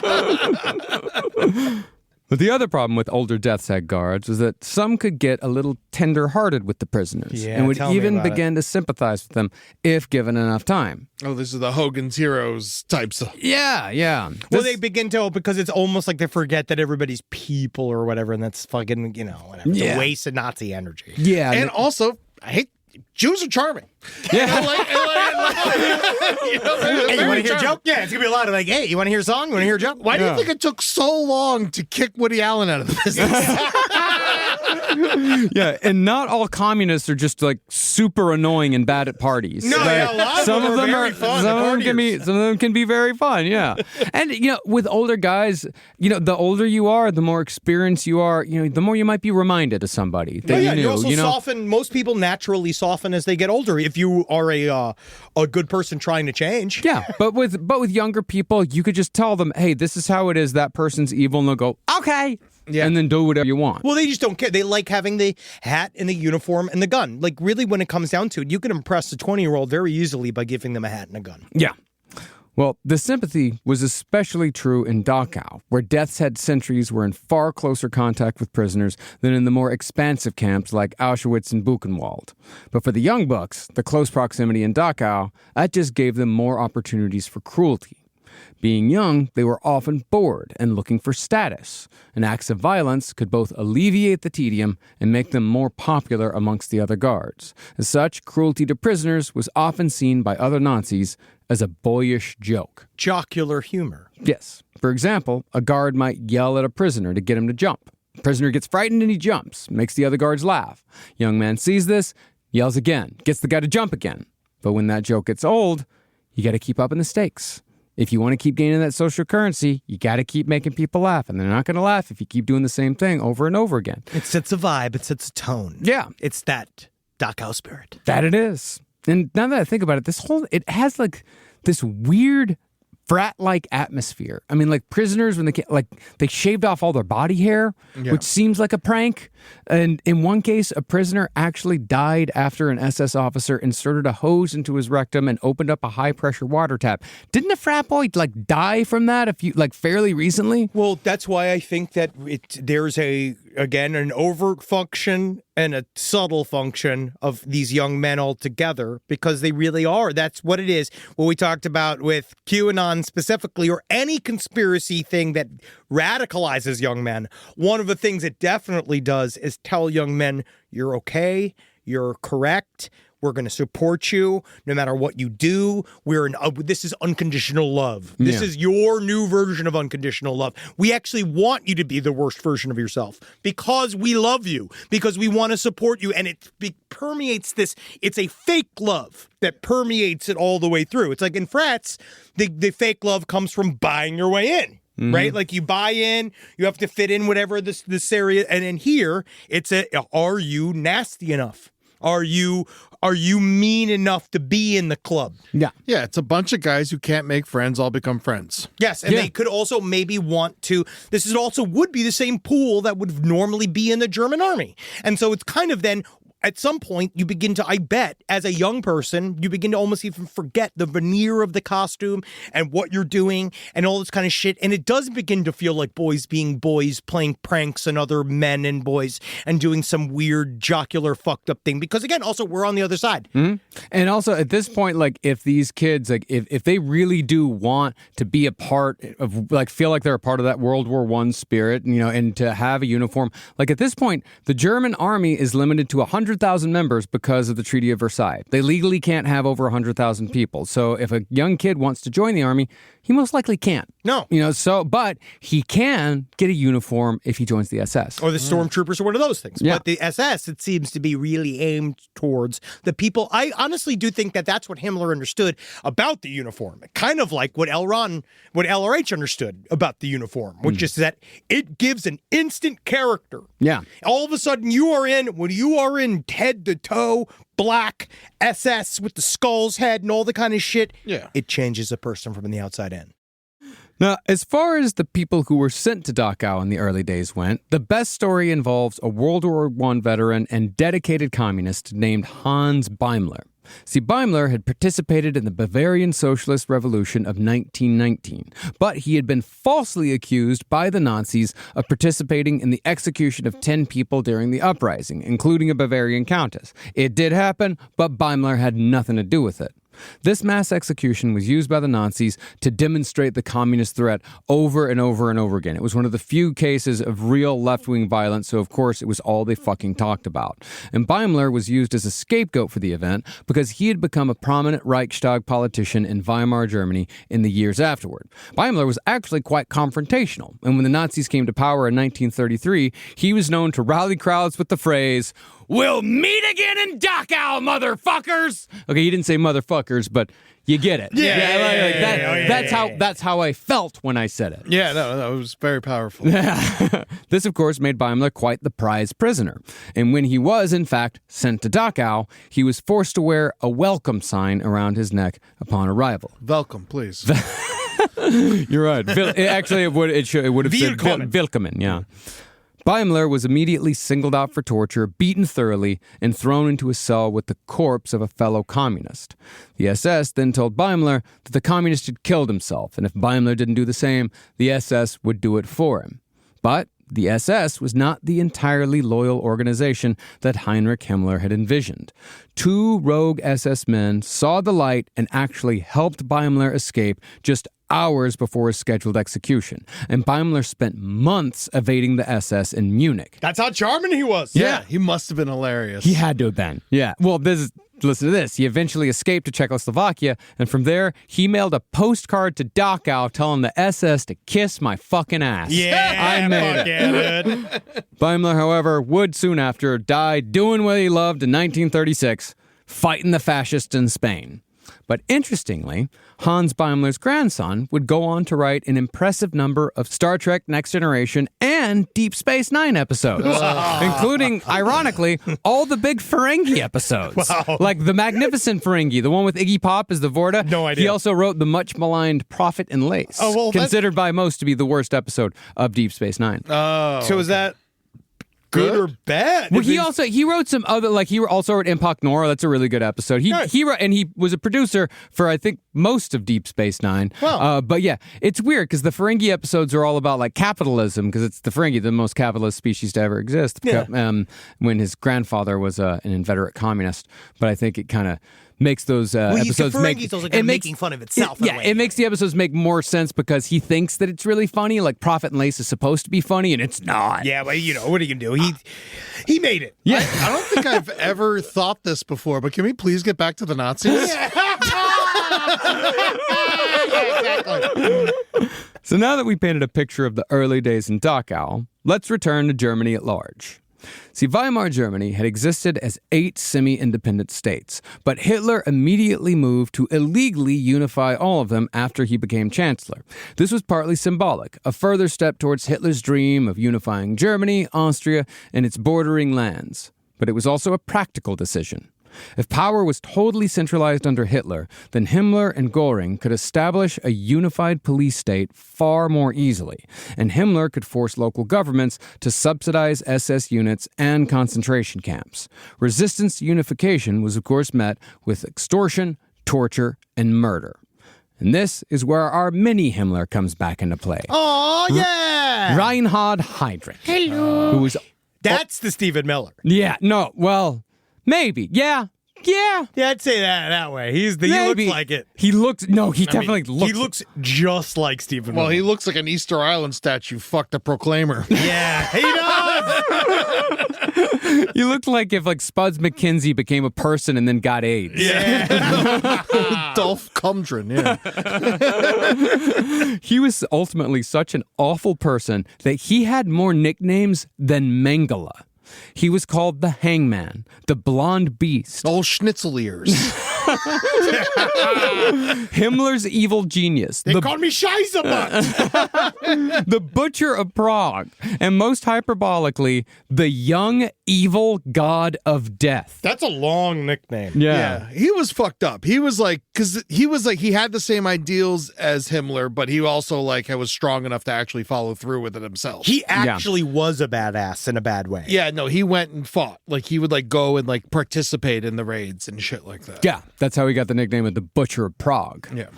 Now, acting as Himmler's top man in the SS, Reinhard Heydrich coordinated the police under a centralized authority by claiming that there was still, even after all the mass arrests, a widespread communist plot operating in Germany. It has to be. Yeah. Then, in an example of how these people lie to even each other to get what they want, Himmler took Heydrich's claims to Hitler and said that if Hitler truly wanted the communists gone out of Germany, then Hitler should probably, I don't know, if you want to do this, you do it how you want to do it, but if you want to do it the right way, you should probably give me complete control over the state police. And so, on Hitler's birthday, on 1934, you know what day that is?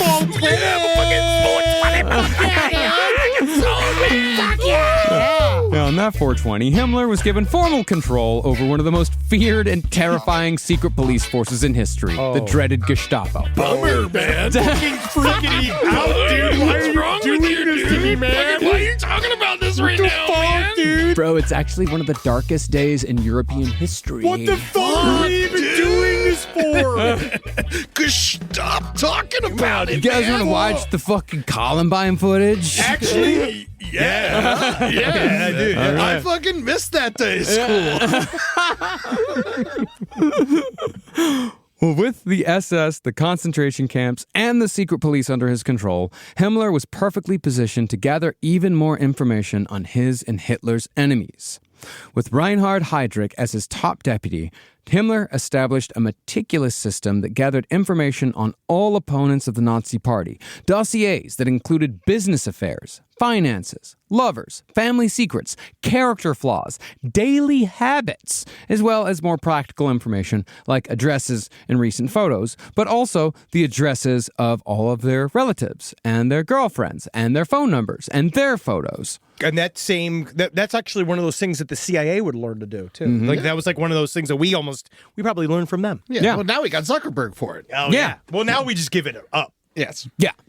And once the information was gathered, it was written down on cards and filed into different categories, like Jews, Freemasons, political Catholics, bourgeois conservatives, and nobility hostile to National Socialism. And all of this was just saved and to be used when the Nazis saw fit. What would be my tag? Where am I? Asshole. Yeah, okay. Yeah, okay. No, I would say... What's my tag? I got to think of it. Degenerate entertainer. Yeah, cool. Yeah. You're skinny know-it-all. Yeah. Do me. I'm sorry, Eddie. You just get Jew. Yeah. Big ol' ham-filled Jew. Well, apparently I'd be okay because only got 2 Jewish grandparents. I honestly, okay. but if I was the Nazi deciding, I'd still kill you. Thank you. Thank you. But since Himmler was coming up in the world once again with his takeover of the Gestapo, he completely abandoned his farm and his horrible wife, Marga. Poor Marga. Poor Marga. Marga! You gotta say it right. Marga. when Himmler permanently moved to Berlin to be at the center of the action. Apparently, Himmler did not have strong feelings for Marga. I feel like he didn't have any feelings towards anything. No. No ladies. And while they did not formally separate, their relationship was reduced to a cold exchange of formal letters in which Marga gave Himmler harvest tallies and asked for money. Marga's letters were also full of complaints that chastised Himmler for spending all his time during his infrequent visits to the farm, either working or reading your stupid books. That's good thing, because he was busy working. What do you want from him, Marga? He's working. You were like 2 towns away, and you can't come say hi to Marga? Do you know how hard it is to orchestrate the Holocaust? Yeah, you and Gundun, me and Gundun are here. I'm sorry. I would pay more attention to you if either one of you was the systematic destruction of the Jews. All right, once one of you is the systematic destruction of the Jews, then you come, and then I'll maybe want to spend more time with you. And Himmler had a side piece, too. Yeah, we'll talk about her in an upcoming episode. Ugh. Well, in the end, Himmler was just not very proud of his wife. Yeah, she's gross. Yeah, as is evidenced by Marga's frequent request to be present at the great Nazi events like the Nuremberg rallies. Like, Magda Goebbels gets to go, Amy Gordon gets to go. Why can't Marga Himmler be a part of the master race? Because they knew how to dress, okay? They knew how to dress, and they burn a fucking big stupid dump every single time we event everywhere, okay? They say funny things, they make impressions, and they do good things. All right, you just sit here and talk about chickens, and you smell like chicken shit. I like chickens. I know, me too. But we shouldn't be bringing it up at every dinner, especially when we are in the middle of eating chicken. Do you know why the chicken crossed the road? Why? I don't know. I was asking. Hopefully it was done at gunpoint because the chicken was a Jew. You are funny, my husband. Thank you. And even though Himmler was riding high as the leader of the SS and the Gestapo, there was still one man standing in not only his way, but in the way of Nazism as Himmler envisioned it. That man was Ernst Röhm, whose charisma had helped swell the ranks of the SA street thugs to, get this, 4.5 million men by 1934. Isn't that just because they'll take anybody and they're just grabbing packs of dudes? Oh, right? totally, yeah. And they're like, here you go, here's a stick, you can go beat the fuck out of anybody you want, and they're just grabbing people, right? Very much so. Because it's not like the way the SS were disciplined. No, quite the opposite, in fact. And yes, these millions of men were loyal to Hitler, and many had joined because of that. But they were also very loyal to Röhm himself. And the sheer size of the SA meant that Röhm could be a little mouthier and a little pushier with Hitler than anyone else. Yeah, because he had his own, he was supplanting the German army with them, too. What he wanted. Yeah. Yeah, that's what he wanted to do. Because, since Röhm was a military man, he was pressuring Hitler. Just like, hey, we got 4.5 million guys. Make it a part of the army, and then give me control of the army. That's like 8% of the population. It's a lot of people. Yes, but then Hitler knew to not make this man in charge of that much power. Well, because Hitler knew that, these are just dudes. He doesn't want to piss off the military at this point because Hitler needed the military on his side for his future plans of conquest. And Hitler also knows that if Hitler hadn't have gotten into power, like the what if scenarios of history is that if Hitler hadn't gotten into power, then it's likely that Germany probably after the Weimar Republic, it probably would have become a military dictatorship at some point. Yeah. It wouldn't necessarily be a Nazi in power, but definitely right-wing fascist military, just not as bad. And Hitler knows this. He knows that the military's breathing down my neck and one of these guys can pull the trigger at any fucking time. But we do know that Germany was also farther along in any other country of being spoken to and having communist thought points layered throughout their society too. Oh, yeah. So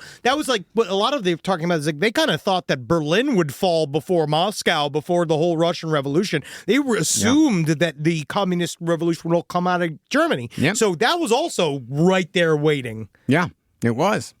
But Hitler was also pissed off with Röhm because Hitler wanted to merge the SA with Himmler's SS. He wanted the SA to be more like the SS. But Röhm wanted absolutely nothing to do with Himmler's nerdy wannabe medieval knight fashion plates, who were also, ironically, extremely homophobic. But perhaps most importantly, when it came to Hitler winning over the German people in the early days of Nazi rule, was that Röhm's SA had become a liability and an embarrassment to Hitler. The SA's numbers, their ages, and their beliefs had made them an extraordinarily dangerous and impulsive group who basically made wandering around and fucking shit up their hobby. And when you got 4.5 million dudes doing that, it's gonna be a problem. In other words, no middle-class German would ever feel like their country was approaching stability as long as Rome's SA was roaming the streets, beating people up, and sometimes killing them for no reason at all, just because they felt like it. Oh, yeah. Well, then because he created a monster. Yeah, he did. It's amazing they didn't get along. I feel like they would have just talked for a little bit longer. They would have been buddies. Rome and Hitler? And Himmler. Oh, and Himmler? No. No, because Rome was gay. He was openly gay and unapologetically gay, and that's the thing about Himmler is that... Remember, he's the real Nazi here. Yeah, if you break one of Himmler's rules, you're done. Yeah, Punishable by death. At least one of his big rules. If you were loyal to him, he might forgive a couple of things. If you kissed his ass, and if he saw that he could use you for something, like he might look past a thing or two. But if you were in any way antagonistic towards him, or if you weren't completely subservient to him, one rule, you're gone. You're gone. Additionally, Rome was still working with Gregor and Otto Strasser, the two early Nazis who had discovered Heinrich Himmler's incredible talent for administrative action. But while both the Strasser brothers and Himmler believed in Nazism more than they believed in Hitler, the Strassers knew that Hitler would inevitably fuck it up. In fact, Gregor and Otto Strasser had broken away from the Nazis in 1930. They'd spent years trying to draw Nazis away from Hitler's influence. Isn't that amazing? This concept of like, well, we all like Nazism. And we all like to hate.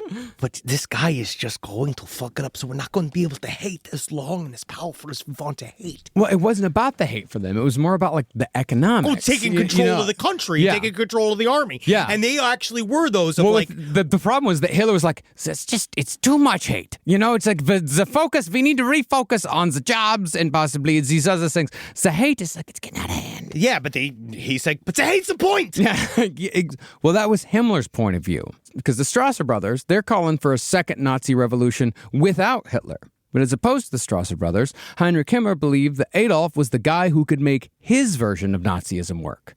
While the Strasser brothers were more into the economics of Nazism, Himmler was into the fantasy. See, I'm sure by this point, Himmler saw that Hitler was lazy enough and filled with just the right amount of hate that he would basically let Himmler do whatever he wanted, just so long as Himmler stayed in his good graces. That, of course, meant that anyone who might stand in Hitler's way in any respect had to go, which put Ernst Röhm and the SA firmly within Himmler's crosshairs. Without Hitler even asking, Himmler had his man, Reinhard Heydrich, gather dirt on various SA leaders. Then, Himmler began spreading rumors that Rome and the SA were plotting a coup to overthrow Hitler, a claim for which no evidence exists.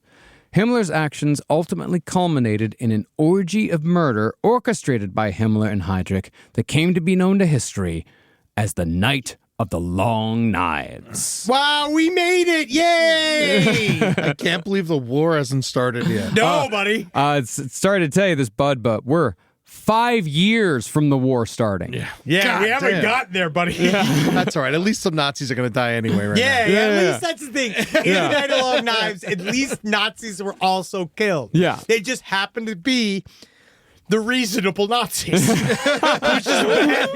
You didn't know you had them, right? Let's put the relatively reasonable, exactly. quote unquote, yeah. Ish. That's what I mean, is that when I'm Maybe. 'Cause, saying those words. Yeah, because no Nazi is reasonable. No. It's like, yeah. Now, interestingly, the Night of the Long Knives may have come about as a result of Hitler's bruised ego. See, in June of 1934, Hitler flew to Italy to take a meeting with Italy's fascist dictator, Benito Mussolini. And we kind of already... We gave a little bit of a preview of what this meeting was like earlier. It went very poorly. It's so funny. Because the immaculately dressed Mussolini pretty much spent their whole time together just making fun of Hitler's uniform and his overall shitty appearance. You're the bad and white. I look at you and I see somebody. You're a bad and white guy. What is the fucking guy even doing here? You say, you need a bigger hat. You need a bigger hat. You need a sash. Is it no Gucci? No Also, Versace. you ever seen how Mussolini dresses? Yeah. He's ludicrous. Yeah. One day we'll do. Like, that's the problem, is that Mussolini would be on the Mount Rushmore of evil, but if it was like comedic evil. Like Mussolini's such a funny character. Yeah, I mean, he was also extraordinarily evil and fucking out of his mind. Well, he invented fascism. Yeah, he did. Fashionism. Yeah. But just the whole time, just like, oh man, why are you looking so much like? Hey, let me ask you a question. Why are you looking like so much shit? Because it's I'm just curious. I just want to know. I just want to know why you want to look like so much shit all the time. But it's fascinating because that is a real direct line of this style of thought. Like, I don't even know it's just fascist. It's like this idea of a style and representation that you're supposed to uphold. And there's like it's an outward appearance thing that has to always be upheld. I just find it interesting because the Nazis were the ultimate in all of that. And then they were all in looking like shit. Yeah. Well, I mean, it's not that they necessarily look like shit. It's just like Mussolini just didn't like the style. Yeah, of course. Yeah. Now, and Hitler did also look like shit most of the time. Hitler just wore his shitty little jacket. He always wore kind of the same thing, and he'd go and do like his hair was always fucked up. Yeah. Now, Hitler returned to Germany from his meeting with Mussolini with a big chip on his shoulder, and he immediately called a meeting to assess the so-called critical situation regarding Ernst Röhm and the rumors of the supposed coup of the SA, rumors that Himmler had totally made up. That, however, wasn't the only impetus behind the upcoming purge. The same day Hitler called the Rome meeting, the conservative who had put Hitler into power, Vice-Chancellor Franz von Papen, he gave a speech in which he showed a bit of buyer's remorse. Oh, yeah, he was like, well, this is just getting to be a lot. Yeah. After a year and a half of Nazi rule, Papen saw that he had quite simply made a very big boo-boo in elevating Adolf Hitler. In his speech, Papen called for an end to the daily terrorism being perpetrated by the SA and for the restoration of some of the freedoms that had been taken away in the aftermath of the Reichstag Fire. It's kind of like, you remember when like Lindsey Graham went up right after January 6th and he's like, I'm done. I am done. Yeah. He kind of like admitted that he fucked up in bending the knee, but then of course went right back to bending the knee. Well, because he's always bent on his knees. But this is sort of like that, you know? And Papen's speech greatly angered Hitler, who ordered all copies of the speech destroyed. Papen, however, decided to keep the fight going and threatened to tattle on Hitler to President von Hindenburg, who was very near the end of his life. 'Cause remember, at this point, Hitler still technically has to answer to this old fossil who's hanging out in his country estate. Yeah, and he's like kind of big. He's like dying, right? And Yeah, he's kind of dying. just sitting there like waiting for him to do anything. Yeah. He's very much dying. Trying to head the crisis off himself, Hitler went directly to Hindenburg in late June, before von Papen. But Hitler was headed off by a general who told Hitler that if he couldn't get his SA shitheads under control, President Hindenburg was going to declare martial law and turn control of the country over to the military. Hindenburg was no great Hitler fan. He had to be turned to accept Hitler. So in order to stay in power, Hitler had to do something big, something splashy. And luckily for him, Heinrich Himmler already had a plan ready to go. And this is another reason why Himmler is on the Mount Rushmore of evil, because he's the one who keeps Hitler there. This is another turn. This is another the swinging door point in history. Like, you know, without Himmler, this is when Hitler goes. Yeah, because they're all ready to about to kick him out, and he understands it. But it's amazing. I wonder how long he had the plan. Mm-hmm. I wonder how long he thought about this idea that one day this is going to be the transition. Months at least, if not longer. It went smoothly, right? Oh, Yeah, you know, yeah, technically. yeah. It did exactly as it is intended. Well, to push Hitler into action, Himmler and Göring allegedly concocted a pair of urgent messages on June 29th saying that the SA had assembled in Berlin and Munich to finally enact the coup d'etat. None of this was true, but these messages inspired Hitler to pull the trigger on the Nazi purge known as the Night of the Long Knives. Swords. Yeah. Exactly. Jake said the same thing earlier today. He's like, isn't a long knife a sword? No, and I'm like, it's different. It's just how like- it's how it it's comes like, out. It's leash. Mr. It's just a sword during the day, but the night it's a long knife. And I said, Mr. Jungs, that sounds like a bit of a Jewish joke. Or sounds like we even need to have a bit of an investigation of our background. I suppose considering now they'd known each other for over a decade, Hitler wanted to confront Ernst Röhm himself on the Night of the Long Knives. On the night of the Great Purge, Hitler and Goebbels flew to a spa town where Röhm was, quote-unquote, vacationing with his, quote-unquote, guards. Hell yeah. Yeah, he is. Fucking blowjob weekend with the boys. Oh, yeah. Oh, yeah. Roaming all over that spa town. Not come a knocking if the Nazi is a rocking. He is ready to come, ready to shoot. Who wants to see my long knife? It looks like you lost some of the edge there. A little bit of the tip must have fallen off. But that fun weekend ended suddenly when Hitler burst into Rome's room at 2 a.m. He arrested the guy Rome was in bed with, and he began screaming at Rome for all of his supposed transgressions. Every account talks about how much spittle was flown and flicked while Hitler screamed at Rome. Yeah. Rome was then taken to a prison in Munich, where a pistol was left in his cell so he could, quote-unquote, do the honorable thing. Instead, Rome essentially said, fuck Hitler. If he wants me dead, let him do it himself. Hitler, of course, didn't do it. Ass first. I dare you. Hitler, of course, didn't do it, and instead ordered 2 of Rome's own SA officers to murder him with their revolvers at point-blank range. And that was the end of Ernst Röhm. Bye. Have fun not smelling tits in hell. Röhm, however, was not even close to the only person killed that night. The upper estimate of murder victims during the Night of the Long Knives is around 1,000. Jesus. Damn. Yeah. I had no idea it was that many. Well, I mean, that's the upper estimate, because it's thought that like some Nazis may have settled personal scores that night as well. Let's throw in a guy, I don't like this guy, let me kill him too, in the midst of all this. On the low end, they say 116 were officially confirmed. But what's most likely is probably around 400 to 500. But that's still 400 to 500 people all killed in one night by Himmler's SS goons. Isn't this kind of like a coup? Yes. Oh, yeah, it's the opposite. It's kind of a reverse coup. Yeah. It's cuckoo. It's well, it's trying to prevent, it's like a preemptive strike. Okay. Let's say, like it's like when we when America went into Iraq. Yes. It's like we think that they're planning on attacking us, so we're going to attack them before they attack us. But just like Iraq, they weren't planning any sort of coup. It was just Himmler seeing a political opportunity, and he's seeing the opportunity to get rid of all these people all at once. See, just amongst the SA, Himmler and Göring had 150 SA leaders rounded up and quickly executed by Himmler's SS and Gestapo firing squad. But the Nazi SA were not the only ones on the enemy's list who were taken care of that night. For instance, a squad of SS men visited the home of General Kurt von Schleicher, who had also helped Hitler into power, but had ultimately regretted his decision. Did he say oy vey? Yeah. Oy vey. Von Schleicher was also another shitty conservative. Like, he was one of the ones that thought that they could control Hitler. Useful idiot. He was actually chancellor right before Hitler. He's like, let's let this Hitler guy do it. He seems to have the ear of the people. But he had, of course, in the time since said like, this is a bad idea. We got to get this Hitler guy out of here. So when General von Schleicher opened his door that night, both he and his wife were immediately gunned down by Himmler's SS goons. Other generals who opposed Hitler were killed the same way.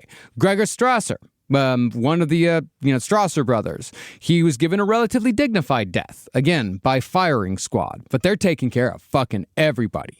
But surprisingly, Vice Chancellor Franz von Papen was spared. Yeah. Yes, his secretary and 2 of his associates were killed. And yes, the rest of his staff were sent to concentration camps. But that's what they're there for. People, there's no point in having them if we're not going to use them. But I suppose for Hitler, killing the number 3 man in government was probably going too far. You could kill a former chancellor, but you couldn't kill the current vice chancellor. He only ever did things not because he didn't want to. You know what I mean? Like, it's not that, Hitler and all these guys. Like, they would have absolutely killed him if they felt they needed to, but I guess they felt like it would bring too much heat. I don't really understand how you can kill 400 to 500 other people on one night and then decide that guy's going to cost us too much fucking grief. It really depends on the size of the person. Yep. It depends on how big they are. Well, instead, Papen was made ambassador to Austria and shipped off, where he could cause no more trouble. And Hitler didn't really care about ambassador to Austria anyway, because in his mind, Austria was only a couple years away from being a part of Germany again. Oh, yes. These men, however, had it the easiest during the Night of the Long Knives. Hitler's true enemies were given brutal, showy deaths, and Hitler took this opportunity to settle long-standing scores. For example, the man who had given the speech in the beer hall when Hitler attempted his failed coup a decade earlier, he was found in a swamp near Dachau, hacked to death by pickaxes, even though he'd long since retired from politics. Seems like these guys really know how to hold a grudge. Sent a message, too. Yeah. Even former allies were killed. They murdered the guy who helped edit Mein Kampf. No, spelling errors? Yeah. Don't you fucking tell me. Sir, are going to be however I spell them. It's in whatever order I choose to spell them. My struggle, I sound like a bitch. I the old name, I say. I like the long one. It loses the context. But you just bring it down to my struggle. None of you get anything that I do. None of you appreciate my energy. Well, the actual reason why Hitler had this man killed was because this guy was going around telling people that he knew the real reason why Hitler's lover and niece had died by suicide. That's not something you say. Yeah, no, well, that's the thing. You can't. He's even getting rid of gossips, and for that, this guy was found dead in a forest with his neck broken and 3 bullets in his heart. There might have been something to that gossip. Yeah. The Night of the Long Knives was so... Yeah, that's the thing. Sounds like there might have been something that maybe Hitler actually did kill her. Because that's one of the other theories, is that Hitler flew into a rage one night and murdered her. And they covered it up. I don't know, Marcus. It doesn't sound like him. I can't even imagine. I can't even see him doing that. Well, the Night of the Long Knives was so violent and reckless that some people actually ended up dying by accident. A music critic for a Munich paper, for example, was taken away by SS men, and the critic's body was returned to his home 4 days later in a coffin. This was highly confusing to his family because the victim was not in any way political. As it turned out, the critic simply had the same name as an SA leader who had been marked for death. But the SA guy, he'd already been killed by another SS squad by the time the critic was murdered. Honestly, I'm not even that angry. He only gave 2 stars to Wizards of Oz. He only gave 2 stars, and that's a fucking travesty. Okay? He says that Judy Garland was uninspired. Unfucking believable. It's just the camps. I think I wrote Oopsie Strudel on his casket. Oopsie Strudels. Now, even though the Night of the Long Knives was messy, it was ingeniously used by Hitler once he worked up the nerve. See, at first, Hitler was terrified that he'd gone too far, and he spent days refusing to address the Reichstag. But when he finally did go to the public, he fully admitted to ordering the murders of dozens of men, saying, "It's my bad. It's on me. If you want to blame anyone, blame me. I told them to do it." But he said that he did it for the good of Germany. It's like, you hated the SA, right? Were you scared of those guys? Like they sucked, you know? So you know what I did? I did you all a favor, and I took care of them for you. And everyone was like, in a while, wow. Well, okay, holy wow. shit. Oh my God. Thank Christ we don't have to worry about all those Nazis anymore. Yeah, maybe the Nazis got rid of the Nazis. Well, you broke this to me, and I had no idea, because I thought that he came out and proudly proclaimed that we got rid of the communist threat. I didn't realize that everyone thought that he had killed all the really bad Nazis, and now there would only be the quote-unquote fake reasonable Nazis. That's what won over the majority. It's like the bomb, you know, when you're talking about like negotiations, like tell someone something really bad and then bring it back. Yeah. And that's what Hitler did. It's like, you know, make things really awful. That's actually what a lot of these people do, is you make things really awful within the country itself. You create chaos, you create division, you create it. And everyone's looking around saying like, why is all this happening? What's going on here? And then you solve the problem that you created. Yes. And then people go, oh my God, look at him. He's so wonderful. He solved all of our problems. Like, no, he created the problems, and then he murdered a bunch of people and did a bunch of illegal shit in order to take those problems away. We would have been much better off if you never would have voted him into office in the first place. I will say it does remind me a lot of it's bad to do to a country, but it's an extremely good way of getting out of a long-term dead relationship with the girl. If you got to get out of there, and you just make it hostile in it, you make it really bad in the relationship, and then she'll leave eventually. Yeah. Eventually, yeah. Yeah, we all know that's the case. Oh, yeah.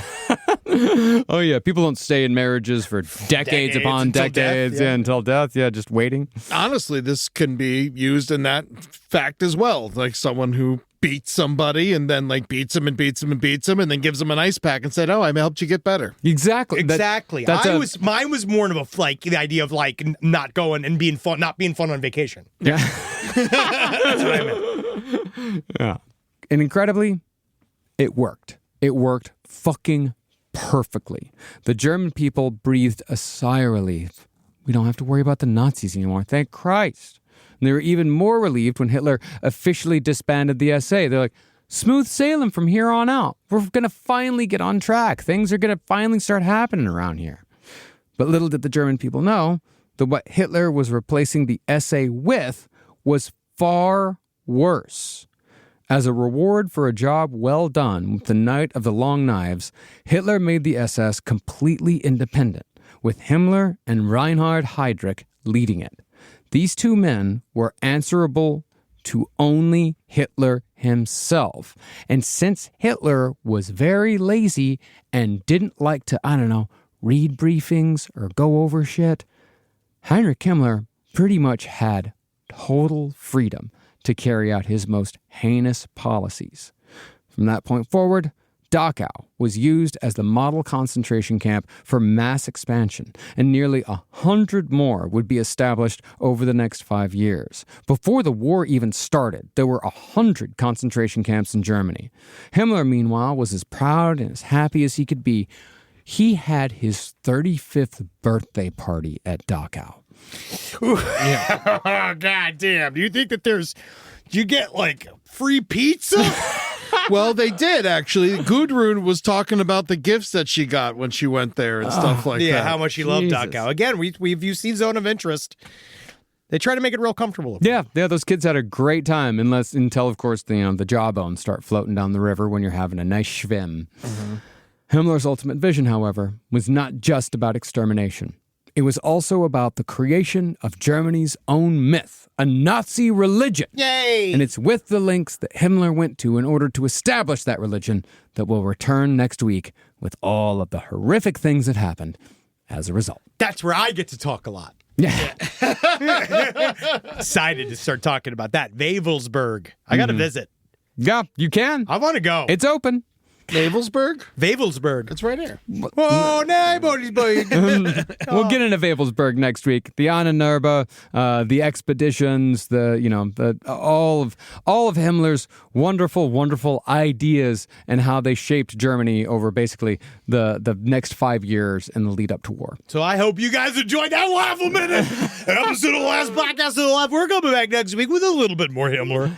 But until then, you go to patreon.com/lastpodcast on the left, and you can watch us yak and chop it up about Himmler for the rest of your life. Oh, my LP God. on the left for all the socials. And you go to YouTube for all the other rest of the horse shit someplace underneath. LPN Romantasy, The Foreign Report, No Dogs in Space, and LPN TV. Look out for, we have several gigantic announcements coming. You're going to have, I'm just going to tease that there might be a second season of Hoopagoo on the scene. Yeah. And it might be coursing over the horizon very, very soon. We better start making it. And there's another thing, we better start. And so, just so you know, we got a lot of stuff coming out of the Laugh Factory, and we want to say thank you. For everything you've given over the years. And if you want to watch this podcast in video form, go to patreon.com/lastpodcast on the left, where you can also watch our stream every Tuesday at 6 p.m. PST. You can watch it live and actually interact on the chat and say, and you can tell us things, and Henry might read them. I do. If they're funny. If they're funny enough to get past the screenings. Yeah, if they're funny enough to get past Gurney. They get to me. And then lastpodcastonleft.com, we have a bunch of new dates. Yeah, we do. Oh, shit. Yeah, next week we're going to be in Oakland. Come out. That's going to be a fucking shit ton of fun. I can't wait for Oakland. I never got to party there. I'm very excited to go to the Fox Theater. It's truly a beautiful theater. Awesome city. Yeah, this is going to be October 25th. That's next week. And then also, of course, Akron, Ohio, not Cleveland, on November 29th. We're going to be at the Goodyear Theater. And then Portland on December 13th. Again, remember that and Cleveland? 12th. Remember that Cleveland? You're fucked. Yeah. We're going to Akron. Not- Everybody loves Akron. It's your We're going to own the home fault. of the Cramps. Hey! Yeah, that's where the cramps are from. That's right. And tickets are now available for all our 2026 dates. We got January 31st, Philadelphia, February 28th, Austin, Texas, March 13th, Indianapolis, April 25th, Cincinnati, Ohio, the Taft Theater. Ooh, it's such a fat theater.